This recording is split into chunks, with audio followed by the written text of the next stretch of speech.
amazing locations. Check out the Bird Road location at 11481 Southwest 40th Street in the back corner of the West Bird Shopping Center. Sports Grill is also now offering some great employment opportunities. All kinds of positions are now available from kitchen to hosting. Call for more information at 305-485-8845. From wraps to salads to amazingly delicious specialty dishes, Sports Grill is the home to the legendary special grilled wings. Since 1987, Sports Grill, good food, good drink, and good friends.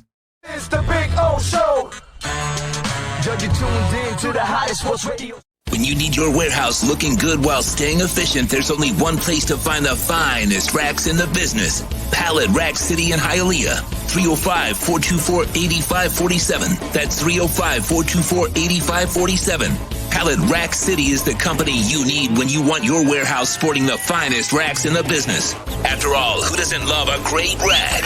Pallet Rack City. 305-424-8547. That's 305-424-8547. Orlando, a.k.a. the Big O. He covers all the South Florida teams. For over 16 years, EJDconstruction.com has provided South Florida residents quality craftsmanship, accurate project management, and exceptional service. That's why EJDconstruction.com is an A-rated member of Angie's List and the Better Business Bureau. When you're looking for the right custom home builder for additions or home remodeling, please call my friend Eric at 305-433-4843. That's 305-433-4843 for EJDconstruction.com. Dolphins to the Heat, well, you know what I mean. Monday to Friday, Pablo in the... There's no need to drive around South Florida wasting valuable time looking for a new or certified pre-owned Acura. Go to the #1 volume sales dealership in the Southeast United States. Craig Zinn's Acura of Pembroke Pines. Purchase with pace and space in a dealership tailored to your needs. From home buying to providing that personal touch. Contact the 2020 Satisfaction Award winner Craig Zinn's Acura of Pembroke Pines. 888-776-5123. That's 888-776-5123. Or visit them at 15601 Pines Boulevard in Pembroke Pines.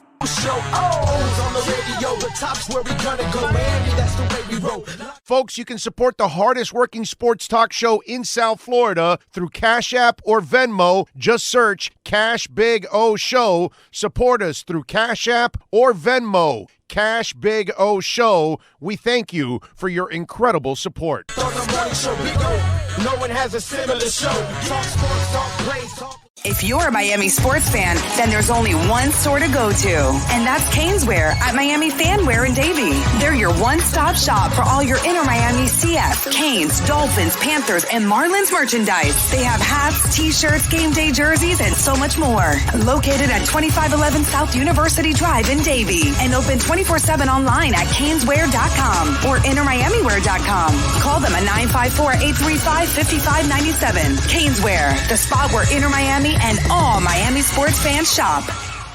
Live and direct, because nobody do it better than Big O in the set. From sunrise, listen live. When you're ready to purchase a new home or refinance the one you have, American Dream Lending will make sure your loan experience is easy with fast approvals and quick closings. With many loan programs and competitive rates, now is the time to turn your dreams into reality. Ask about special financing for veterans. They never charge an application fee, and you will work directly with one of their experienced loan professionals. Stop dreaming and contact American Dream Lending today, 786-802-1727, or online at adreamlending.com.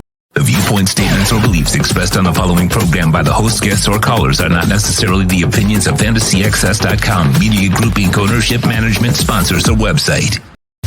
When it comes to Florida sports teams, very few in the media have witnessed, lived, and covered it like the Big O.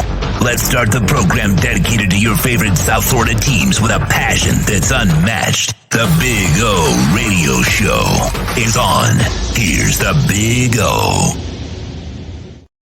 All righty. Good morning, boys and girls. Hope you all are doing well. Yes, this is going to be a little bit of a different show because we are coming to you live from Cleveland. And yes, I'm in a hotel room. I kind of feel like I'm Ira Winderman right now, because half the time I'm interviewing Ira and he's in a hotel room. So that's kind of the way it's going to be today, at least for a couple hours. we'll take it to 9 o'clock, and then at 9 o'clock, it'll be the Pallet Rack City Inside the Paint show, of course, with Ira Winderman and Clay Ferraro. They will do a 1 hour show of hardcore Miami Heat and basketball action, which the Miami Heat are back in action tonight, actually, against the team that is supposed to be here in this city. That's the Cleveland Cavaliers. Last night, I was in the Cavs arena to go see Genesis. And so my buddy and I were able to enjoy a little Genesis last night. That was good. It was good. It was a good experience to see Genesis again. Hadn't seen them in a long, long time. And it's one of those where when I'm watching Genesis and I've seen them a few times and I've been able to I saw them in the 80s and the 90s in their heyday, and the band sounded great. Nick Collins was fantastic. Phil's son was awesome on the drums. I saw his son before with Phil's solo concert when he did the solo tour. I got to see him a couple times a few years back, right before the pandemic hit us and rocked all of our worlds, as always. And always impressed with the kid. The kid is one hell of a drummer. There's no doubt about that. But the only thing I will tell you, that for those of you, if like my buddy Greep, who had never seen Genesis, for him it was a treat to see Genesis. You know what I mean? Because he had never seen the band ever. So that was cool for him to see it. But I will tell you this, for a person like myself that has seen Genesis a few times, it was rough to watch Phil look the way he looks right now. You know what I mean? It's rough to watch him sing, and he can't sing like he used to sing. He can't hold certain notes that he used to hold. They have two backup singers that help him a lot, throughout the show. And so it's just it's that's the part, that's the sad part of reality, that we all get there, right? It doesn't matter what we do in life. If we're if we work in lawn care, at one point or another, you're not going to be able to mow that lawn and trim the trees and do all the things that you do to make, gardens and front yards look beautiful. It's craft. It's a skill that somebody has. You can only do it so long. You can only play football for so long. You can only play basketball for so long. You know what I'm saying? So at one point or another, it doesn't matter what you do in life, it gets to a point where you can't do what you used to do at a high level, and it starts to decrease. And that's kind of, where Phil is at, that it's decreased several notches. And it was tough. I got to admit, it was a tough watch, throughout the night. That's what I kept thinking of, what he's gone through right now, because it's got to be hard for any of us. Hey man, as I'm 55, there are things I can't do that I used to do when I was, 15 and 20 and 25 and 30 and 35. You know what I'm saying? It's just the way it is. Tonight, what this morning, I'm on maybe 5 hours of sleep, 5.5 hours of sleep. And, in the past, I probably, could go forever on that. Obviously, I'll be feeling it by, a few hours from now. I'll be feeling it. I'm sure when I do get on the plane to go home, I'll probably spend that entire flight sleeping, you know what I'm saying, as I head home. So it's just one of those things where you just can't do what you normally do in life at the same level. And that's kind of what it reminded me of. And I felt bad for Phil, because this is what he loves to do. I mean, he loves it so much that he's willing to do this, one last time, because he knows that he'll never be able to do it again. And that's kind of the, I'm glad that everybody that was in that building last night, like, I'm sure all over the world, anybody that's going to see Genesis is also seeing Genesis because they love them, and it's a band that they grew up with, and they're big supporters of Genesis. So not casual fans that were at those concerts. It's fans that understand where they're at right now and what they and what they're watching. And that's the part that, I look at it and I say, okay, at least those of us that are big fans, we understand what's going on and we know we're not watching the genesis that a lot of us grew up with. You know what I mean? And that's the one thing I would tell you. It was good to be there last night. It was good to experience it. I wouldn't change it.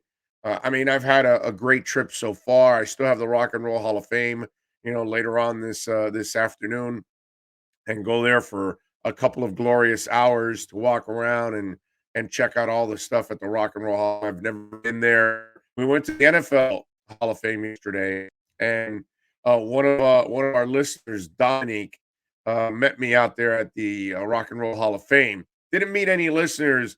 It's so damn cold and all that. I doubt anybody wanted to meet, but at the arena, didn't meet anybody last night. Did talk to a lot of nice people last night here in Cleveland, but did not meet any of our listeners. But Dominic, I got to show you in a little bit what Dominic gave us, and it was good stuff. I did get let's see a bag from Genesis. See, there you go.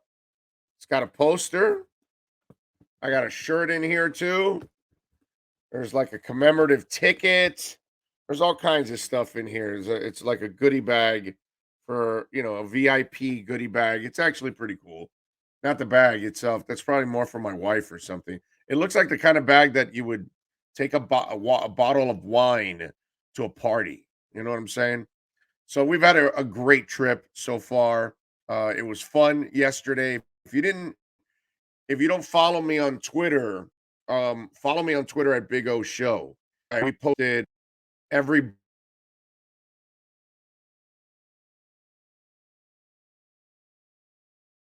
where we found dolphin stuff. We were able to put that there too. So if you go to our Twitter page, you'll find a bunch of Miami Dolphin stuff from yesterday. And let me tell you something. From the last time that I came to the Pro Football Hall of Fame, they have changed it around completely. It's a different Hall of Fame than the one I saw when I came with Marino. Because that's the last time I was here for the Pro Football Hall of Fame was when Marino, his number, what not his number, but he was inducted into the Pro Football Hall of Fame. That's the last time I was here to actually check it out. I didn't go to the Rock and Roll Hall of Fame. I was working all that week, and that was the one regret that I had when I left. It was like, man, I didn't go to the Rock and Roll Hall of Fame. I didn't have time. But this time around, I was going to make time for sure. And today will be the Rock and Roll Hall of Fame, and I can't wait to go check out the Rock and Roll Hall of Fame. That's going to be a lot of fun for me. But it was great. It was really cool. I bought a new banner for the studio. I'm looking forward to it. I will unveil it when I get it, and I'll put it up on the wall behind me in the studio. It's a really sweet banner, dude. I mean, sweet. Okay. I've never seen the banner anywhere else. So I was able to buy it there at the Hall of Fame, and I had it shipped because I didn't even want to I didn't want to have to carry that banner. They didn't have one of those tubes to put it in and protect it. You know what I'm saying? So unfortunately, I said, you know what? Let me ship it, and whatever I had to pay. I think it was $12 for the shipping, and I said, screw it, man. I'll pay the $12. That way, it gets home and it's nice and pretty, and it looks good. It's in great shape. And I can put it up. It'll look nice and beautiful for me, which is what I want. So I can't wait to actually put up that new banner that we got overall. Although I got a lot of rearranging to do, by the way. That's the weird part. I got a lot of rearranging to do behind me when I add that banner, man. Um, God, that story I just saw. I did not see this story until this morning about Otis Anderson Jr. killed by Otis Anderson Sr. I thought of Marvin Gaye like right away. Those of you that are too young and You don't even know who Marvin Gaye is. I feel sorry for you, first of all, obviously. But Marvin Gaye was one of the great singers of all time. And he got into an argument with his dad, and his dad ended up, killing him. And it's the same situation that happened here. The UCF star apparently got into an argument with his dad. His dad's because his girlfriend's dog bit the dad, and then the dad got all bent out of shape and started getting in a fight with the mom and everything else, and it ended up where he ends up killing the son, which, man, this is just like a devastating story that I saw here, and it was just like it's hard for me to believe this whole thing, that you would actually kill your son. It is nuts. Let me read this. Let me read this story to you. I'm sorry, I put the iPad in front. It says former University of Central Florida star Otis Anderson Jr. was shot and killed Monday night in Jacksonville. Authorities were called to the home in Jacksonville and reports that a person had been shot. When they arrived, they found Anderson with at least one gunshot wound in the chest, and his mother, Denise, with multiple graze wounds. According to Anderson's mother, her husband, Otis Lee Anderson Sr., was upset, bleeding after being bit by his son's girlfriend's dog. Glanton Anderson said that her son went downstairs to see what happened. He got into an argument with his father. She said she told Anderson Jr. to go back upstairs. According to the incident report, Glanton Anderson, she then got into a fight with Anderson Sr., who flipped the recliner during the argument. Jr. went back downstairs, hearing the recliner being flipped, to check on his mother's well-being, according to the incident. Jr. then got into another argument with his father, and it seemed like they were going to fight, his mother told authorities. The incident report says the pair went in separate directions before meeting back in the kitchen area. Authorities redacted what Glenn Anderson said after the pair met back in the kitchen. However, a detective observed what happened to be a Anderson's Jr.'s chest and back. Senior is facing second-degree murder and attempted murder. Wow. I mean, seriously? Because a dog bit you? Really? That's the reason why you're going to kill your son? Like, really? Where does that make any sense whatsoever? That part I don't understand at all. How does that make any sense that you would be doing that? That's I don't know, ladies and gentlemen. This is a strange world, man. This is a strange world who would actually do something like that. That part I don't understand whatsoever. How could you do something like that? You know what I'm saying? That part to me would make no sense at all. It's just all right. I'm checking out the look there on on what's it called on YouTube, because I had not put up the what's it called the I had not put up yet the show on YouTube to see how it's looking live on YouTube, and looks all right. Looks all right on YouTube. Not too bad. Not too bad. Anyway, a lot of things to do, a lot of things to talk about at 7:30. What's it called? Alan Pupar is going to join us. So we'll talk a little Miami Dolphins with Alan. They may be facing a different quarterback this week instead of Daniel. Not that, as a Dolphin fan, I was worried about Daniel Jones. I think the Dolphins should take care of business against Daniel Jones too. You know what I'm saying? So looking forward to that. What else? At 8 o'clock, Manny Navarro is going to join us. We got to talk a little bit about the AD and coaching search. I told you yesterday that I'm hearing, it's not. I'm not going to call the person a source, but I'm going to tell you that it sounds like the crystal ball deal is pretty much done, and it's just kind of crossing the T's and dotting the I's, and he approving the AD. And apparently they're going to interview Eddie Nunez, I saw in Barry Jackson's article, the New Mexico AD, they're going to interview him for a second time, a Miami guy. And I know they've interviewed Toretta and Highsmith, and some people have, I think, what is it, Toretta the front runner or something like that? I don't know. I don't know. The AD part, I'm not sure about, but I am pretty sure that the coaching side, it looks like it's a crystal ball slam dunk. It looks like it's going to happen. Okay. And listen, I wish him the best. I hope but he needs to win big now. He hasn't won big in Oregon. And I saw what happened to Randy Shannon. I saw what happened to Mark Rick. I see what's happening to Manny Diaz. So if it's him, which it looks like, because you're really not hearing about any other coaches. Just like you're not hearing about Cristobal going to other places or being mentioned in other places, which he should be. You know what I mean? So as I told yesterday, he's also going to lose his OC to Akron. So it just seems like the wheels are churning in that direction for Mario Cristobal. So we'll see how that whole thing, and the oddity of having Manny still recruiting. Ladies and gentlemen, believe it or not, as odd as it is, UM really has no choice. They really don't.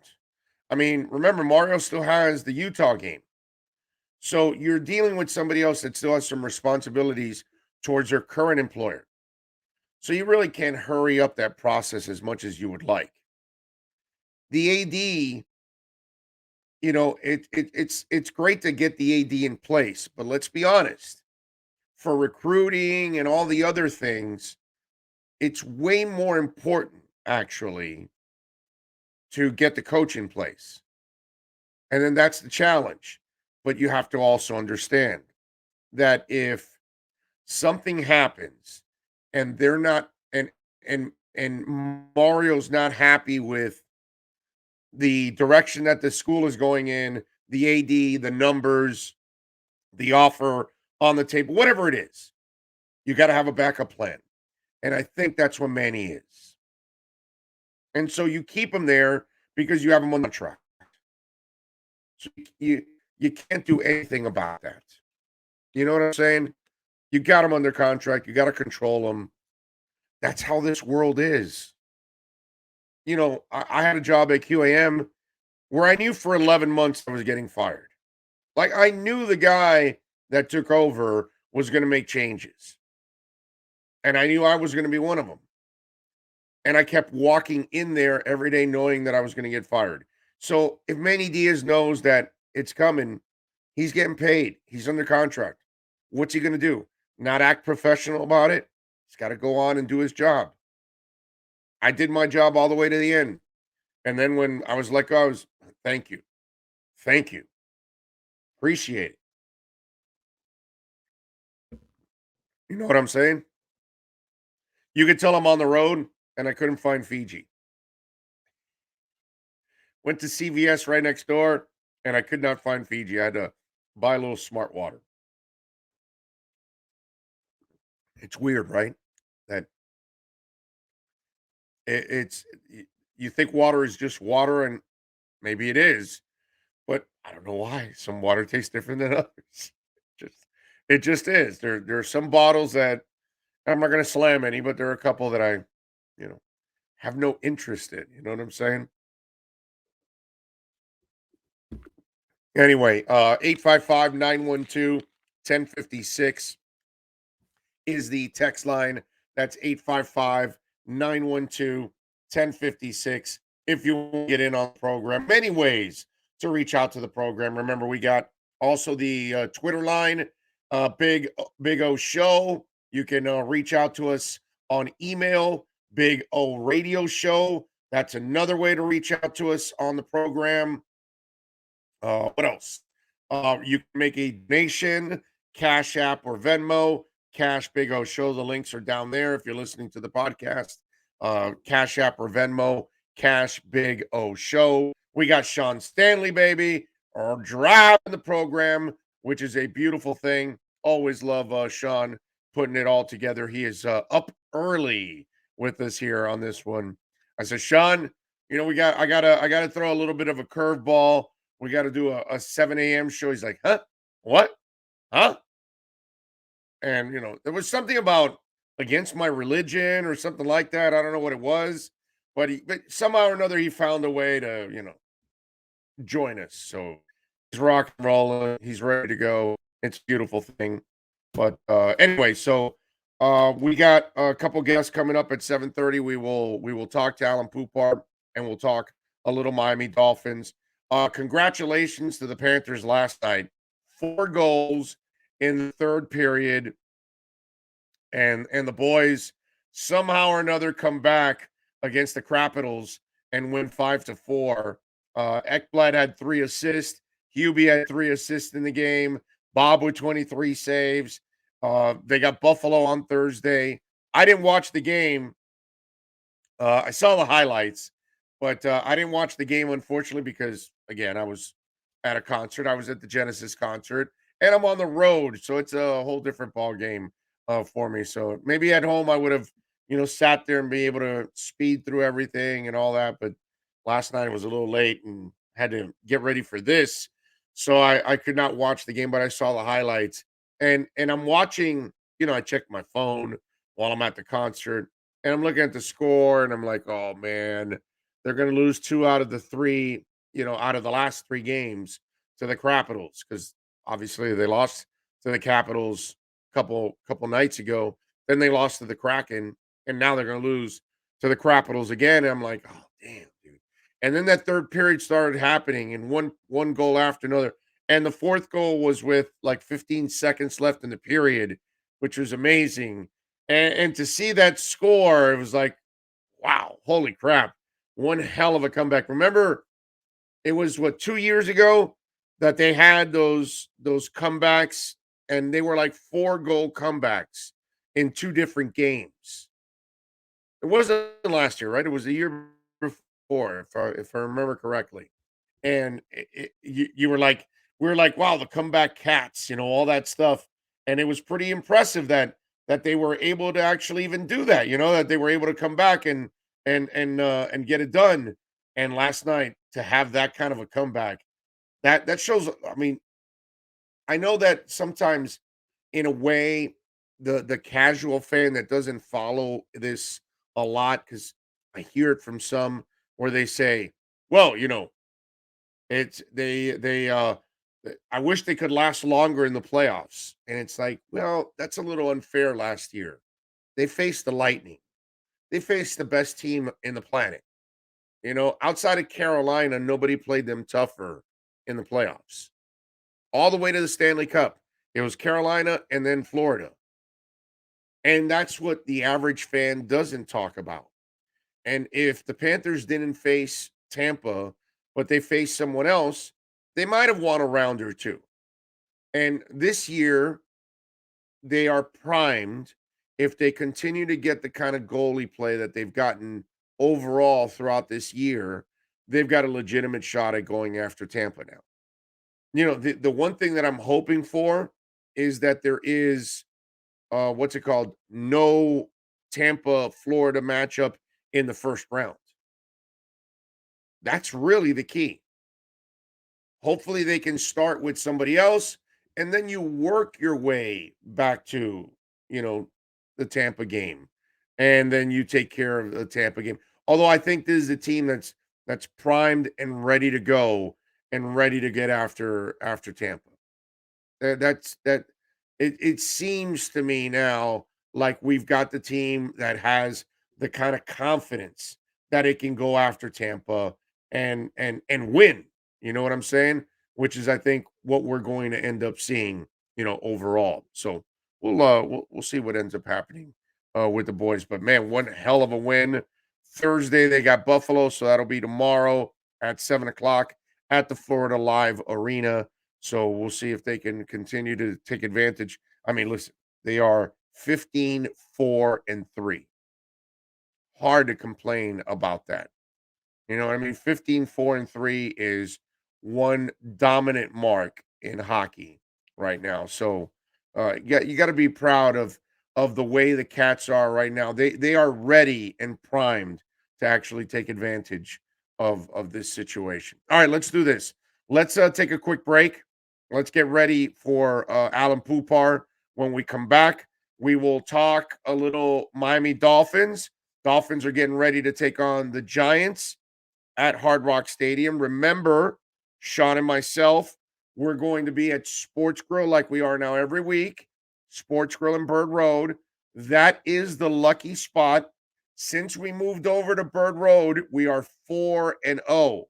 It has nothing to do with Tua. It has nothing to do with the defense. It has nothing to do with anybody on the team.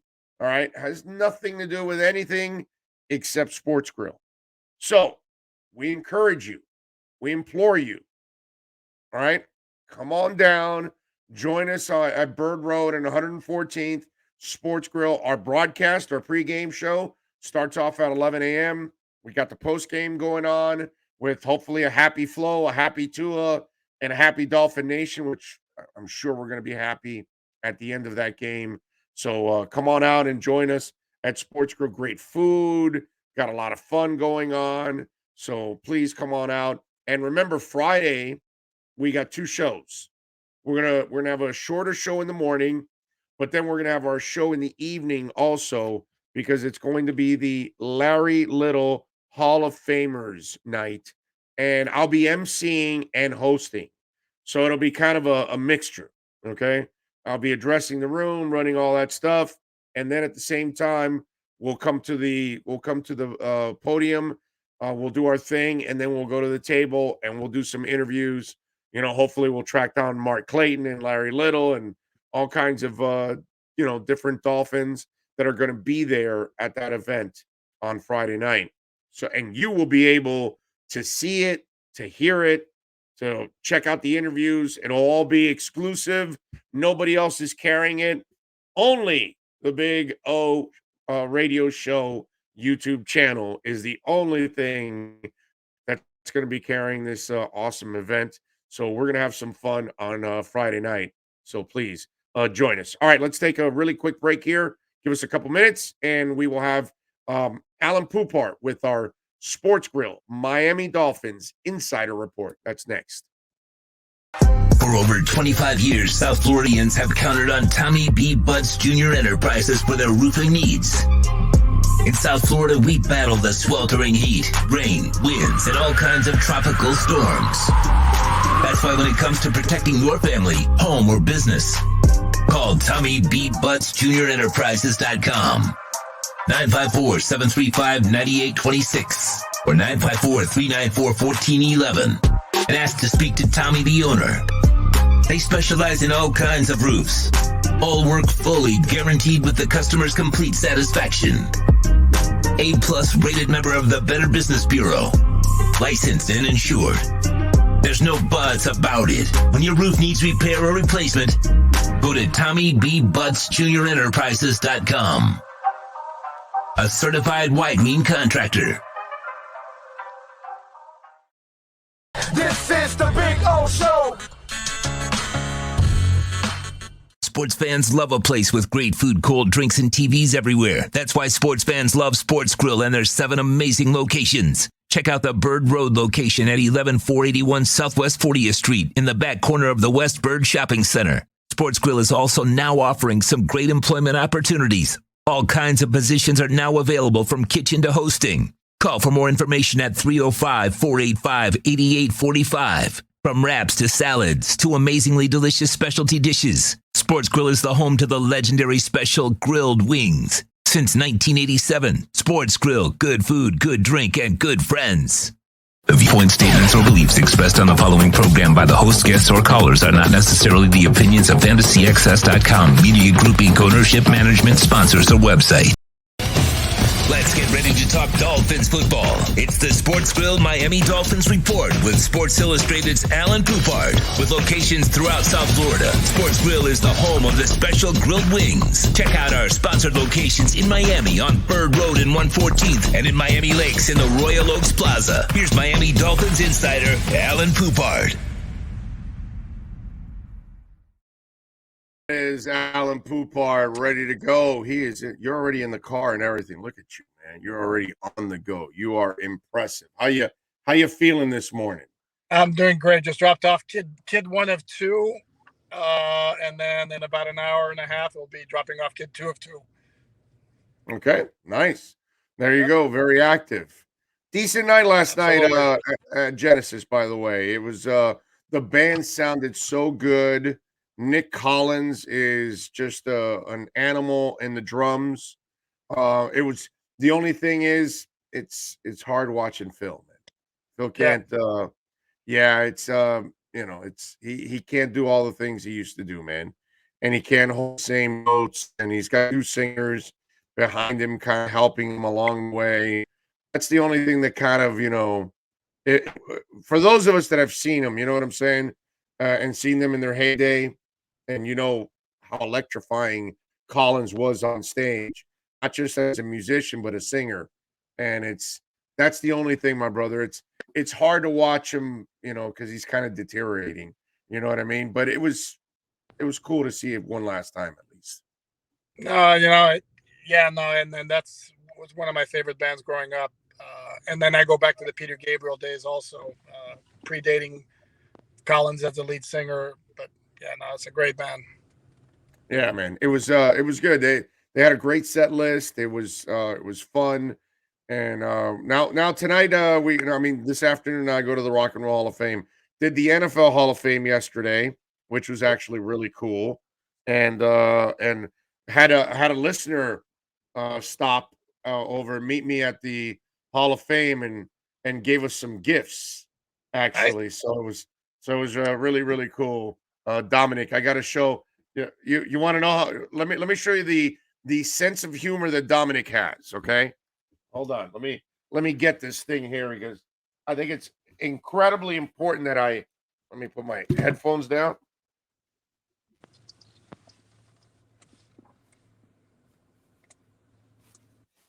Okay. All right. So here we are.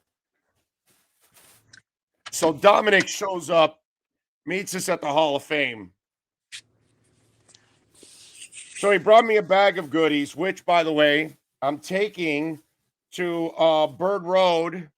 See, all kinds from what's this called? So you can put your credential. What's that called? Oh, a lanyard. A lanyard, all kinds of different things, wristbands. He made these.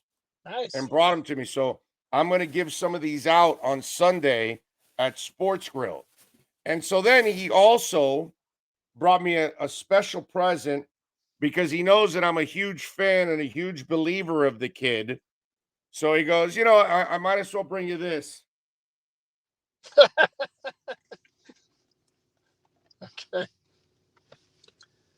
So Dominic brought me a Tannehill jersey, which is beautiful. Gotta love it. So Dominic, if you're watching, my brother, thank you so much. That was so kind of you to come out to the Pro Football Hall of Fame and meet us out there. And he brought gifts, which was just absolutely class. So, and thank you as always for watching the show and keeping it locked here. So that was actually very, very nice, my brother. So what do you think about that? I'm thinking of hanging that Tannehill jersey in the back of the studio. Should I do that? That would work. And big right? Props to Dominic. Yeah. I did buy a brand new banner that I'm going to add to the back of the studio at the Pro Football Hall of Fame. It's really cool. I don't want to give it away. I want people to see it when we display it, but it's actually super, super cool. When was the last time you were at the Pro Football Hall of Fame? I was there once, and I want to say it was sometime in the early to mid 1990s. Okay, all right. So I've been to the. Go ahead. I was gonna say I've been to the Rock and Roll Hall of Fame as well, and love that tremendously. I haven't been there. I'm looking forward to that today. That's the one I'm looking forward to right now. I can't wait to do that. But by the way, they rearranged the whole Pro Football Hall of Fame from when you went because they rearranged it from when I went last, which was the Marino induction. That was the last time that I was here. So the question, what do you think? Does Zach get in this time around? got a lot of nasty competition. I think he will eventually get in. I'm not sure this is going to be the year. But and again, if Brian Urlacher is in, Zach Thomas needs to be in. No, yeah, I'm with you. But yeah, it's not a good year. There are a lot of good candidates that might make him wait another year. It's not quite as loaded as it was last year, but I think it might be tough this year. Well, the good news is it seems like the Dolphins might be facing Mike Glennon. I mean, not that Daniel Jones was scaring the hell out of me the way the defense is playing, but Mike, I have no idea where the ball is going. Glennon, I'll take that too. Yeah, you would think, and with Jones not being in the lineup, you remove the threat of a quarterback being able to scramble. That's right. Last I remember, Mike Glennon can't move. I mean, No. So he is a very, very tall statue back there, and that Giants offensive line is not great. I can see another 5-6 sack day for the Dolphin defense. So let me ask you something, because you've been one of those guys that's been a bit of a detractor. Where are you now with Tua?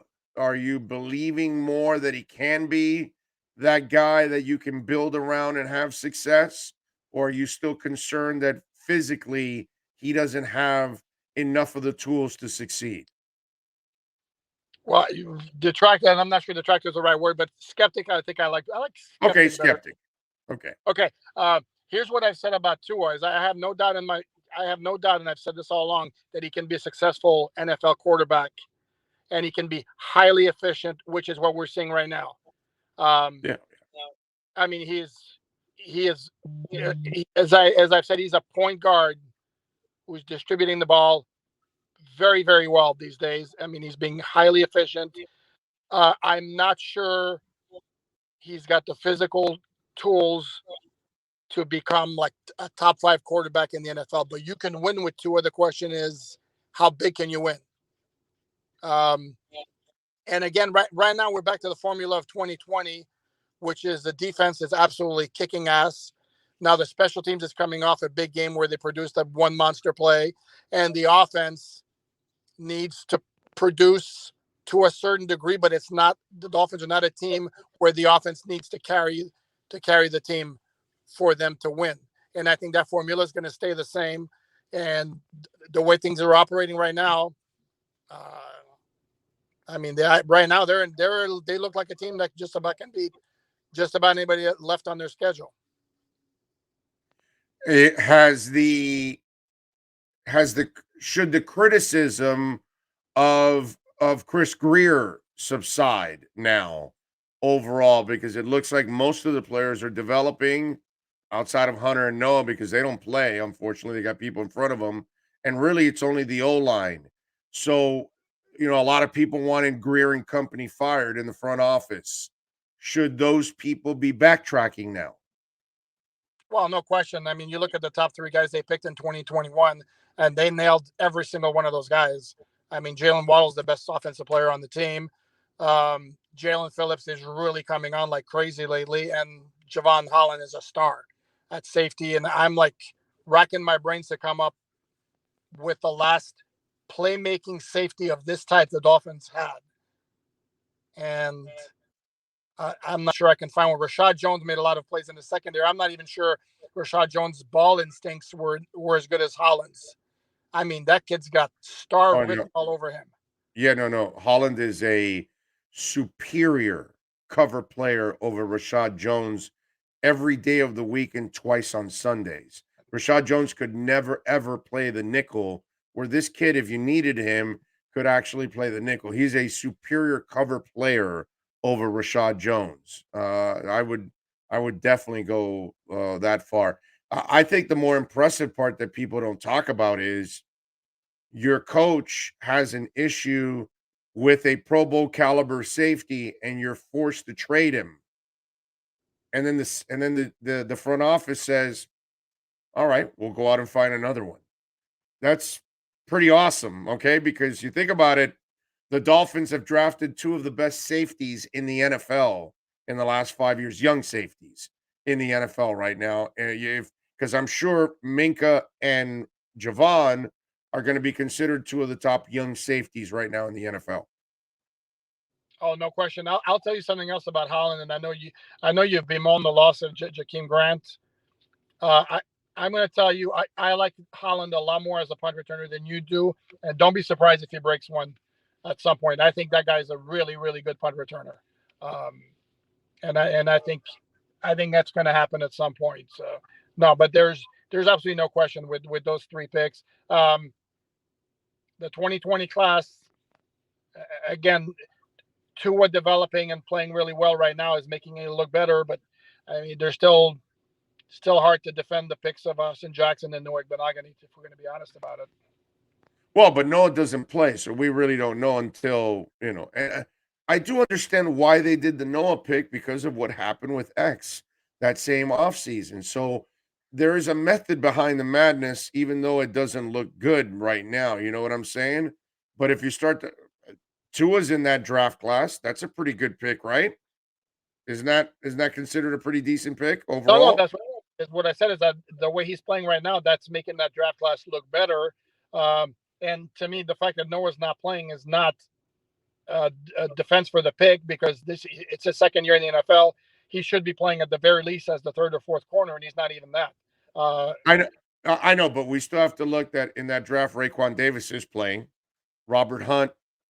I think once you get a real offensive line coach, I think Robert Hunt develops into it. Brandon Jones is playing well, and Tua.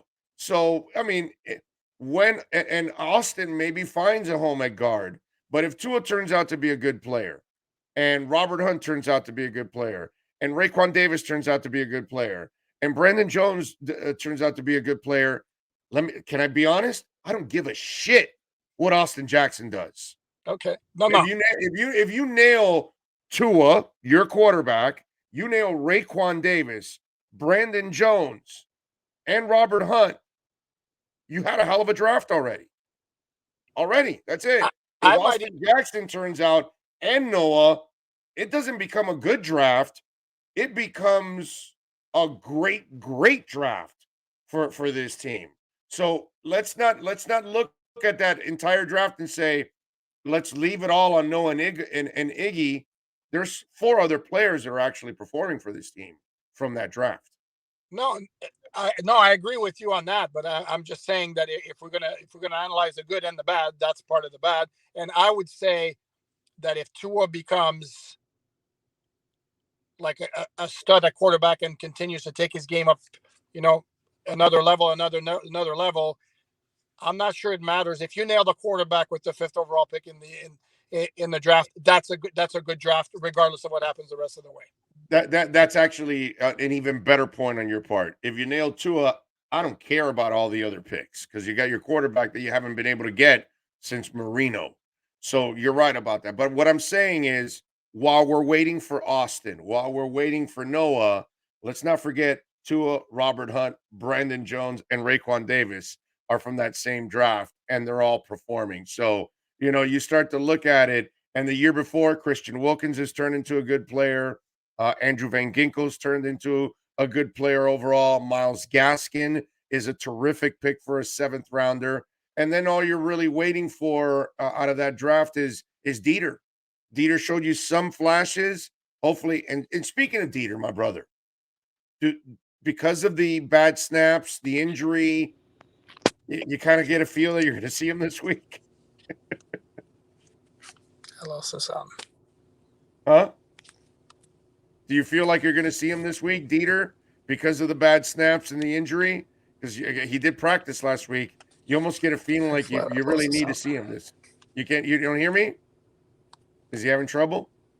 I can't hear.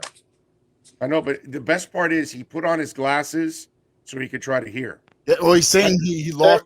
Here we go. Now you got me? Now you got me? Okay. So speaking of Dieter, because that's the other guy in that draft. I can't hear you again. You can't hear me again? All right, we're having a technical issue at this point. There's the man, Sean Stanley. When Sean gets in the picture, some things are happening. I can't hear you, Big O. I know. I'm sorry. Alan, can you hear me, Alan? Now I can hear you. Okay. Okay, so you can hear me, but you can't hear O. Correct. All right. Can we try to reconnect real quick and see if we can get the Yes. connection back? Sure. Let's do that. There we go. All right, we'll try to reconnect with Alan Poupard, and it's interesting. Dolphins, you start to look at all this stuff in the last 3 years, and things are starting to look up, and all that negativity of the front office kind of needs to go away already because the problems aren't the front office, the problems are the coaching. And that's all being kind of focused in on. By the way, and we still haven't seen what's it called? If Eichenberg can turn the corner, then that draft will be crazy. All right, now can you hear me? Yeah, we're back. All right, so from that draft that we were talking about, Wilkins is playing better, and Van Ginkel, obviously, and Dieter's another one from that draft. Speaking of Dieter, do you kind of get a feeling we're going to see him this week because of the bad snaps and the injury at center? They're like, yeah, we need to make sure we get his ass out on the field this week. Well, it's not even just the bad snaps. I don't think Austin Ryder, and I'd like to know why it's Ryder and Dieter and not Ryder and Dieter or Reader and Dieter, but whatever. He had his struggles even beyond the bad snaps. So I do think that when Dieter's ready to go, they're going to activate him. And then, I mean, he practiced last week, obviously wasn't quite ready to go. My expectation is that this will be the week. No guarantee, but I would suspect he'll be back in the lineup this week. Let's hope so, man. That would be good if they can. And the other thing is, you want to feel a little better about that pick. If he can get these 5 games in, that would give them, anybody, whether it's this coach or the next coach or the next offensive line coach, the opportunity to really, address and see, this guy can play or he can't play. So I think for all of us, he was already showing a little something. We kind of want to see him finish off the job. Like I said about Robert Hunt, I think once you get a real offensive line coach, I think Robert Hunt becomes a player, for this team. I think I've seen enough that I think you can actually make him a pretty good player overall. Do you feel like that about anybody on the line, like I do about Robert Hunt, that I think he can be a good player with the right coaching? I think Robert Hunt has a good future. I do think Liam Eichenberg has a bright future also, except I don't think it's at left tackle. I think maybe his best spot eventually is also sliding inside, maybe right tackle. Yes, that's what I'm told by several people around the league, and a grizzled former offensive line coach who mother effed me that he was a right tackle. He was like, that guy's not supposed to be there or whatever. They must have nobody playing at left that they can trust. So they're throwing that kid over there. He's a right tackle. And he just started reeling off all kinds of stuff. And I'm like, okay, I got you, bro. I got you. But he's right. They don't have anybody at left tackle that they really trust. And it wasn't Greg Little before, and it wasn't Jesse. It wasn't Austin Jackson. So by default, it winds up being Liam Eichenberg. I can see right tackle. I can see guard also, because I think he's a much better run blocker in the wood. Where I see him having issues is with speed guys on the edge, and you move him inside, and you kind of alleviate that issue a little bit. Yeah, and you got to figure that against Tua, as his career develops, some of these defensive coordinators are going to want to put some of their best pass rushers and move them over to the right side to get them on the blind side and go after Tua. I mean, look what we're watching with Jalen Phillips. And they're now all of a sudden they're using Jalen Phillips all over the place, and that's really kind of freed him up too. Yeah, here's the thing about Jalen Phillips. So, and I don't want to diminish what he's done, but if you look carefully at his stats, and credit to Jalen Phillips, he was very quick to credit his teammates for his 3-sack outing against Carolina. But a lot of it is work that's being done by everybody up front, and Phillips is cleaning up. Because I would tell you, from a pure pass rushing standpoint, I thought Van Ginkel was better than Phillips against Carolina, even though Phillips is the one who had the 3 sacks. Van Ginkel didn't get one, but Van Ginkel had 4 quarterback hits. And he was in Cam Newton's grill the entire game. And then the sack near the goal line is Christian Wilkins, who got to Newton first and made him kind of like flinch and turn away and basically surrender at that particular time. So again, Phillips is doing his part, absolutely no question, and really coming on the last couple of weeks. But I don't want anybody to think, or at least I don't think it's strictly he's becoming this monster pass rusher. It's kind of a group effort, and he's being the beneficiary of some of that. Here's what I would do. Here's how I would spin what you just said. He's doing what he couldn't do at the beginning of the season, is finish off. Because Agba is Agba. Van Ginkel's Van Ginkel. Wilkins is Wilkins. These guys get after the quarterback. They've already proven that they're all good players. So they needed someone else to help complement them. That's exactly why they drafted this kid. And early in the season, the coach had him doing more than just getting after the quarterback, and the kid was thinking more. Now he's kind of released the Kraken and said, all right, kid, we're going to put you all over the place to get after the quarterback, and you complement these guys. He's doing his job. And so that's kind of, there's nothing wrong with that, actually. That's kind of what he was brought in, is to complement those guys, because in the end, as he gets better, he's going to make Agba better and Van Ginkel better and Wilkins better, because as he gets better, then defenses have to focus on him a little bit more. And then all of a sudden, that's going to free up some of these other guys. So that's kind of part of this process. You know what I'm saying? No question. But Big O, you know me, I'm like a guy who likes to add a little bit of nuance, and Yeah. because fans tend to be, he's got no sacks, he completely sucks. He had 3 sacks against Carolina. He's the best pass rusher in the league.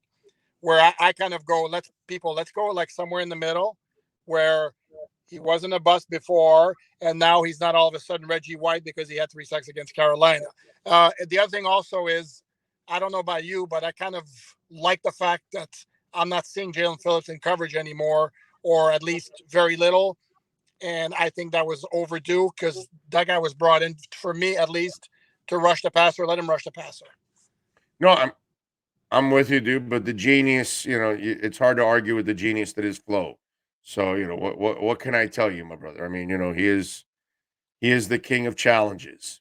It is what it is. So, he's that. The reason why they're 5-7 is because of getting that it guy. done lately, though. He didn't play the proper defense from the get-go. He didn't play Jalen Phillips the way he's supposed to play.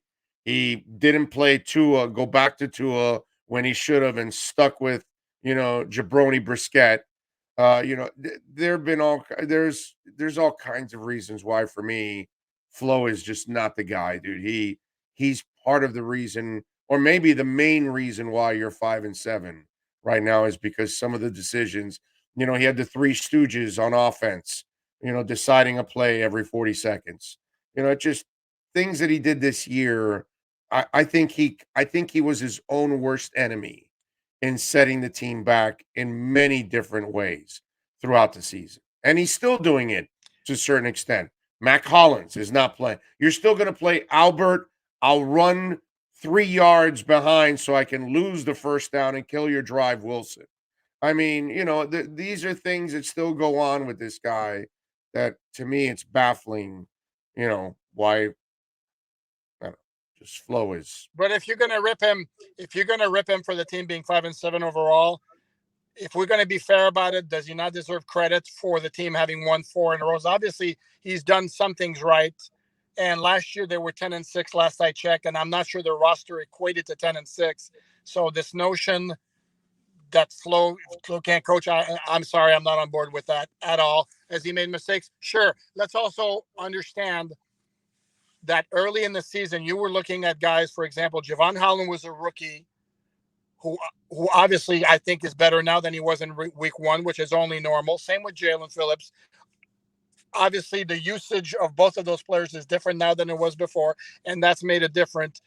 But it's not like these guys could come in immediately and be finished products. So I think it's unfair to dump on Flo. Oh no, It's completely fair because what you do is you keep Bobby McCain so you can bring along Javon Holland. What you do is you keep Kyle Van Noy so you can bring along Jalen Phillips. What you do is you run the amoeba defense right from day one. You don't wait for halfway through the season. That's why you're 5-7. You don't get credit for 4 in a row because you could have won more if you actually started the season with the same defense that carried you through 2 years. But somehow or another, you wanted to change defenses. So no, I don't give him any credit. It's his fault why they're 5-7. It's his fault why they're now behind the 8 ball and trying to get into the playoffs. It's his fault why he pulled a Panther-like start to the season because that's what the old Florida Panthers used to do. They'd bury themselves in a hole and then they'd kill themselves in the second half to fall short of getting to the playoffs. But in this case, most of it was self-inflicted because it was flow. Even to the quarterback position, he could have gone back to Tua even faster with the fractured finger, but he still did not. And because he was hard-headed, thinking he can still win with Jabroni Brisket. So, you and I are going to disagree on this one. But they won those games. They won those games even with Brissett starting. So that point is invalid. They won those games. What game could he have gone to Tua earlier? Baltimore. They won the Baltimore game. Houston. No, I'm they saying, won the Houston game. I'm saying no. In that same game he started. In that same game he started Jabroni when he could have started Tua in that game. Tua came off the bench after whatever injury that. Okay, but they still won that game regardless. I know that, but that's what I'm saying, that he put the team at risk by keeping Jabroni in that game because Jabroni is a jabroni, is my point. That's why you just, come on, dude, play the guy that you need to play. He's not a Tua fan. He's really not a Tua fan. Your head coach doesn't believe in the quarterback. That's obvious. It stands out that he doesn't believe in the quarterback. So for me, there are so many things that have laid out this season on why they're 5-7 and why they had this slow start. And it has everything to do with that guy. He wanted to cut Flowers. Well, then you hurt the line. You know what I mean? He took forever to move Jackson to tackle. I mean, it's just whatever, man. It is what it is. I mean, I'm off the flow bandwagon. Him of all blame for the one start, but I think to put it all at his feet, I don't think it's fair, and I think he deserves some credit for having won the last 4 games. So, yeah, I give him. But we can agree to disagree on that. Yeah, we'll agree to disagree on that one. We'll definitely we'll definitely look hey, at this one. If I get you to move, Big O, if I get you to move even this much from your position, that's a win because you're a hard man to move. Yes, I am a hard man. You're like Jonathan Ogden at offensive. You know how many people wanted to move me off Fire Greer, and I'm like, no. I'm not firing the front office. 90% of the people out there wanted to fire the front office. Guess what? 90% of the people were dead ass wrong. It's coaching, not the front office, the main problem on this team. It's obvious now. So if I didn't stick to my guns, just like the whole Tannehill thing. Oh, no, he turned the corner in Tennessee. No, he didn't, dude. He's behind Derrick Henry. Look at him now. He's Tannehill once again. It's just, yeah, I stick to my guns sometimes. There's no doubt about it. And I'll be wrong sometimes, but sometimes I'll be right. And we'll see if this front office feels the same way about flow by the end of the season. All right, so what are you doing with the Giants this week? What are you predicting? With Mike Glennon at quarterback, it was going to be a win with Daniel Jones at quarterback. It can't be anything but a win with Glennon at quarterback. The offense has been very, very efficient. The Giants defense, under the coordination of former Dolphin assistant Patrick Graham, has given some teams some trouble. So maybe the offense takes a step back from what it did against Carolina a little bit. But again, it's been very, very efficient. I don't imagine that they won't be able to do enough to score enough points because I don't think the Giants are going to do a whole lot offensively against that Dolphin defense. So I would expect a win here. I expect a win against the Jets following the bye. They're at 7-7. New Orleans all of a sudden doesn't look nearly as daunting anymore because if it's either Trevor Siemian or even Taysom Hill at quarterback, they're not frightening. Tennessee's going to be a problem because of their defense, not because of their offense, because I don't fear Tannehill if he doesn't have Derrick Henry, but that's down the line. So anyway, long answer short, they absolutely should beat the Giants. That's right. You never fear Tanny. Never fear Tanny. Follow him on Twitter at Poopard NFL. Catch him a couple times a week here with the Sports Grill Miami Dolphins Insider Report. Thank you as always, Alan. You're a stud, my brother. Appreciate you. You got it, and enjoy your trip to the Rock and Roll Hall of Fame, my man. Can't wait for this afternoon. Little Rock and Roll Hall of Fame. Thank you, my brother. You be good. All right, 1 hour down, 1 to go. That was the Sports Grill Miami Dolphins Insider Report. And guess what's up next? We're going to switch gears. We're going to talk a little Canes, a little athletic director, a little head coach. Where are the Canes going? We're going to talk to the man, the myth, the legend, the guy that's got all the insight. That's Manny Navarro from The Athletic. He joins us with our Caneswear Miami Hurricanes report next. This has been the Sports Grill Miami Dolphins Insider Report with Alan Poupard, exclusively on the Big O Radio Show. Make sure you subscribe to the podcast and never miss a report. Search Big O Radio Show on most platforms. Visit Sports Grill in our sponsored locations in Miami on Bird Road and 114th and in Miami Lakes in the Royal Oaks Plaza. If you're a Miami sports fan, then there's only one store to go to, and that's Caneswear at Miami Fanwear in Davie. They're your one-stop shop for all your inner Miami CF, Canes, Dolphins, Panthers, and Marlins merchandise. They have hats, t-shirts, game day jerseys, and so much more. Located at 2511 South University Drive in Davie, and open 24/7 online at caneswear.com or innermiamiwear.com. Call them at 954-835-5597. Caneswear, the spot where inner Miami and all Miami sports fans shop. The viewpoints, statements, or beliefs expressed on the following program by the host, guests, or callers are not necessarily the opinions of FantasyXS.com, Media Group Inc., ownership, management, sponsors, or website. Time for Canes fans to get what they want. Information, insight, and perspective. It's the Caneswear Miami Hurricanes Report with Manny Navarro, exclusively on the Big O Radio Show. Here's Big O and insider Manny Navarro.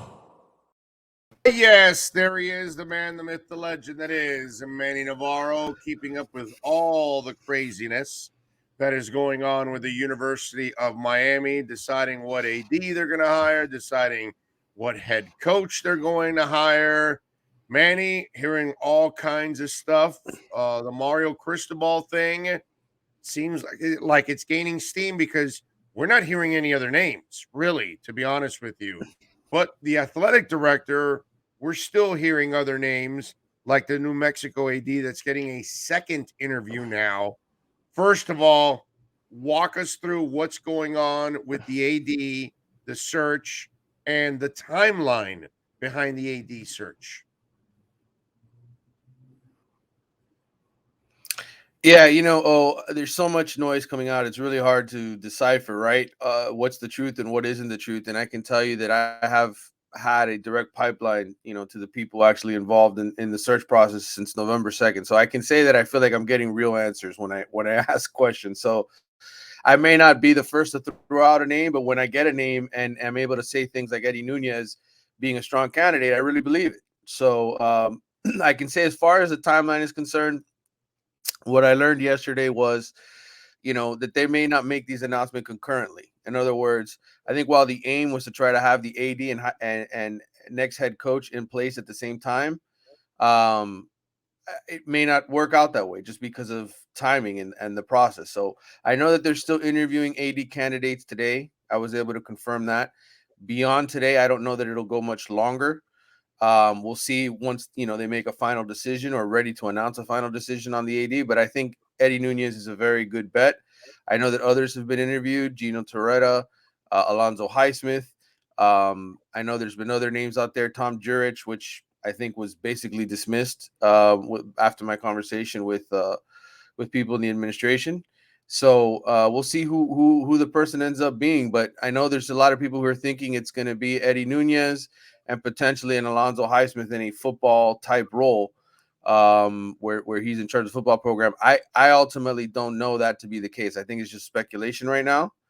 As far as the structure, I think it's going to be ultimately up to the next head coach or whoever the head coach becomes, whether or not a football czar role type emerges. So we'll see. I know, look, what makes sense to me, is that Mario Cristobal's coaching Friday, and knowing Mario Cristobal and the way that he is, he right now his focus is on the job that he has, right? And I think you saw moves like Brian Kelly and Lincoln Riley because their teams weren't playing in conference championship games and don't have a chance at the playoff. I think Mario is coaching through this weekend or coaching through Friday, and then we'll find out hopefully sometime after this weekend whether or not he wants the job. I don't know for sure that it's a slam dunk that he's going to take it. I think it's a lot of speculation right now, but hey, that might very well be the case, and that might be how this thing plays out. And go ahead. We'll see. Let me run something by you because I think it's something that most of us don't talk about, don't think about. But as the dude that I am, I always think about these things that sometimes people don't want to address. Okay. And when they talk about this czar shit, okay, it sounds great in theory, but think about this, Manny, that nobody really thinks about. So you're the athletic director of the University of Miami. You're going to take over and you're going to run the athletic department, and you're going to run everything that isn't the priority. And so all of a sudden, the guy that's your right-hand man that works under you, the czar of football, is running the thing that everybody really cares about. Let's be honest now. Right. We all like basketball. It's a nice little toy. And when Larinaga has a nice little team, we pay attention to it, just like Leonard Hamilton. And I was at the Miami Arena when we had 12 and 14,000 people at that arena for certain games like Boston College, I think it was, or there were a couple of those games that I remember being there and covering that kind of stuff. And baseball's the same way. Oh, they're good. Okay, great. We'll watch baseball a little bit. But we have no fanaticism about basketball or baseball like we do about football. So think about this. The athletic director that takes over has been neutered about the most important job that he has.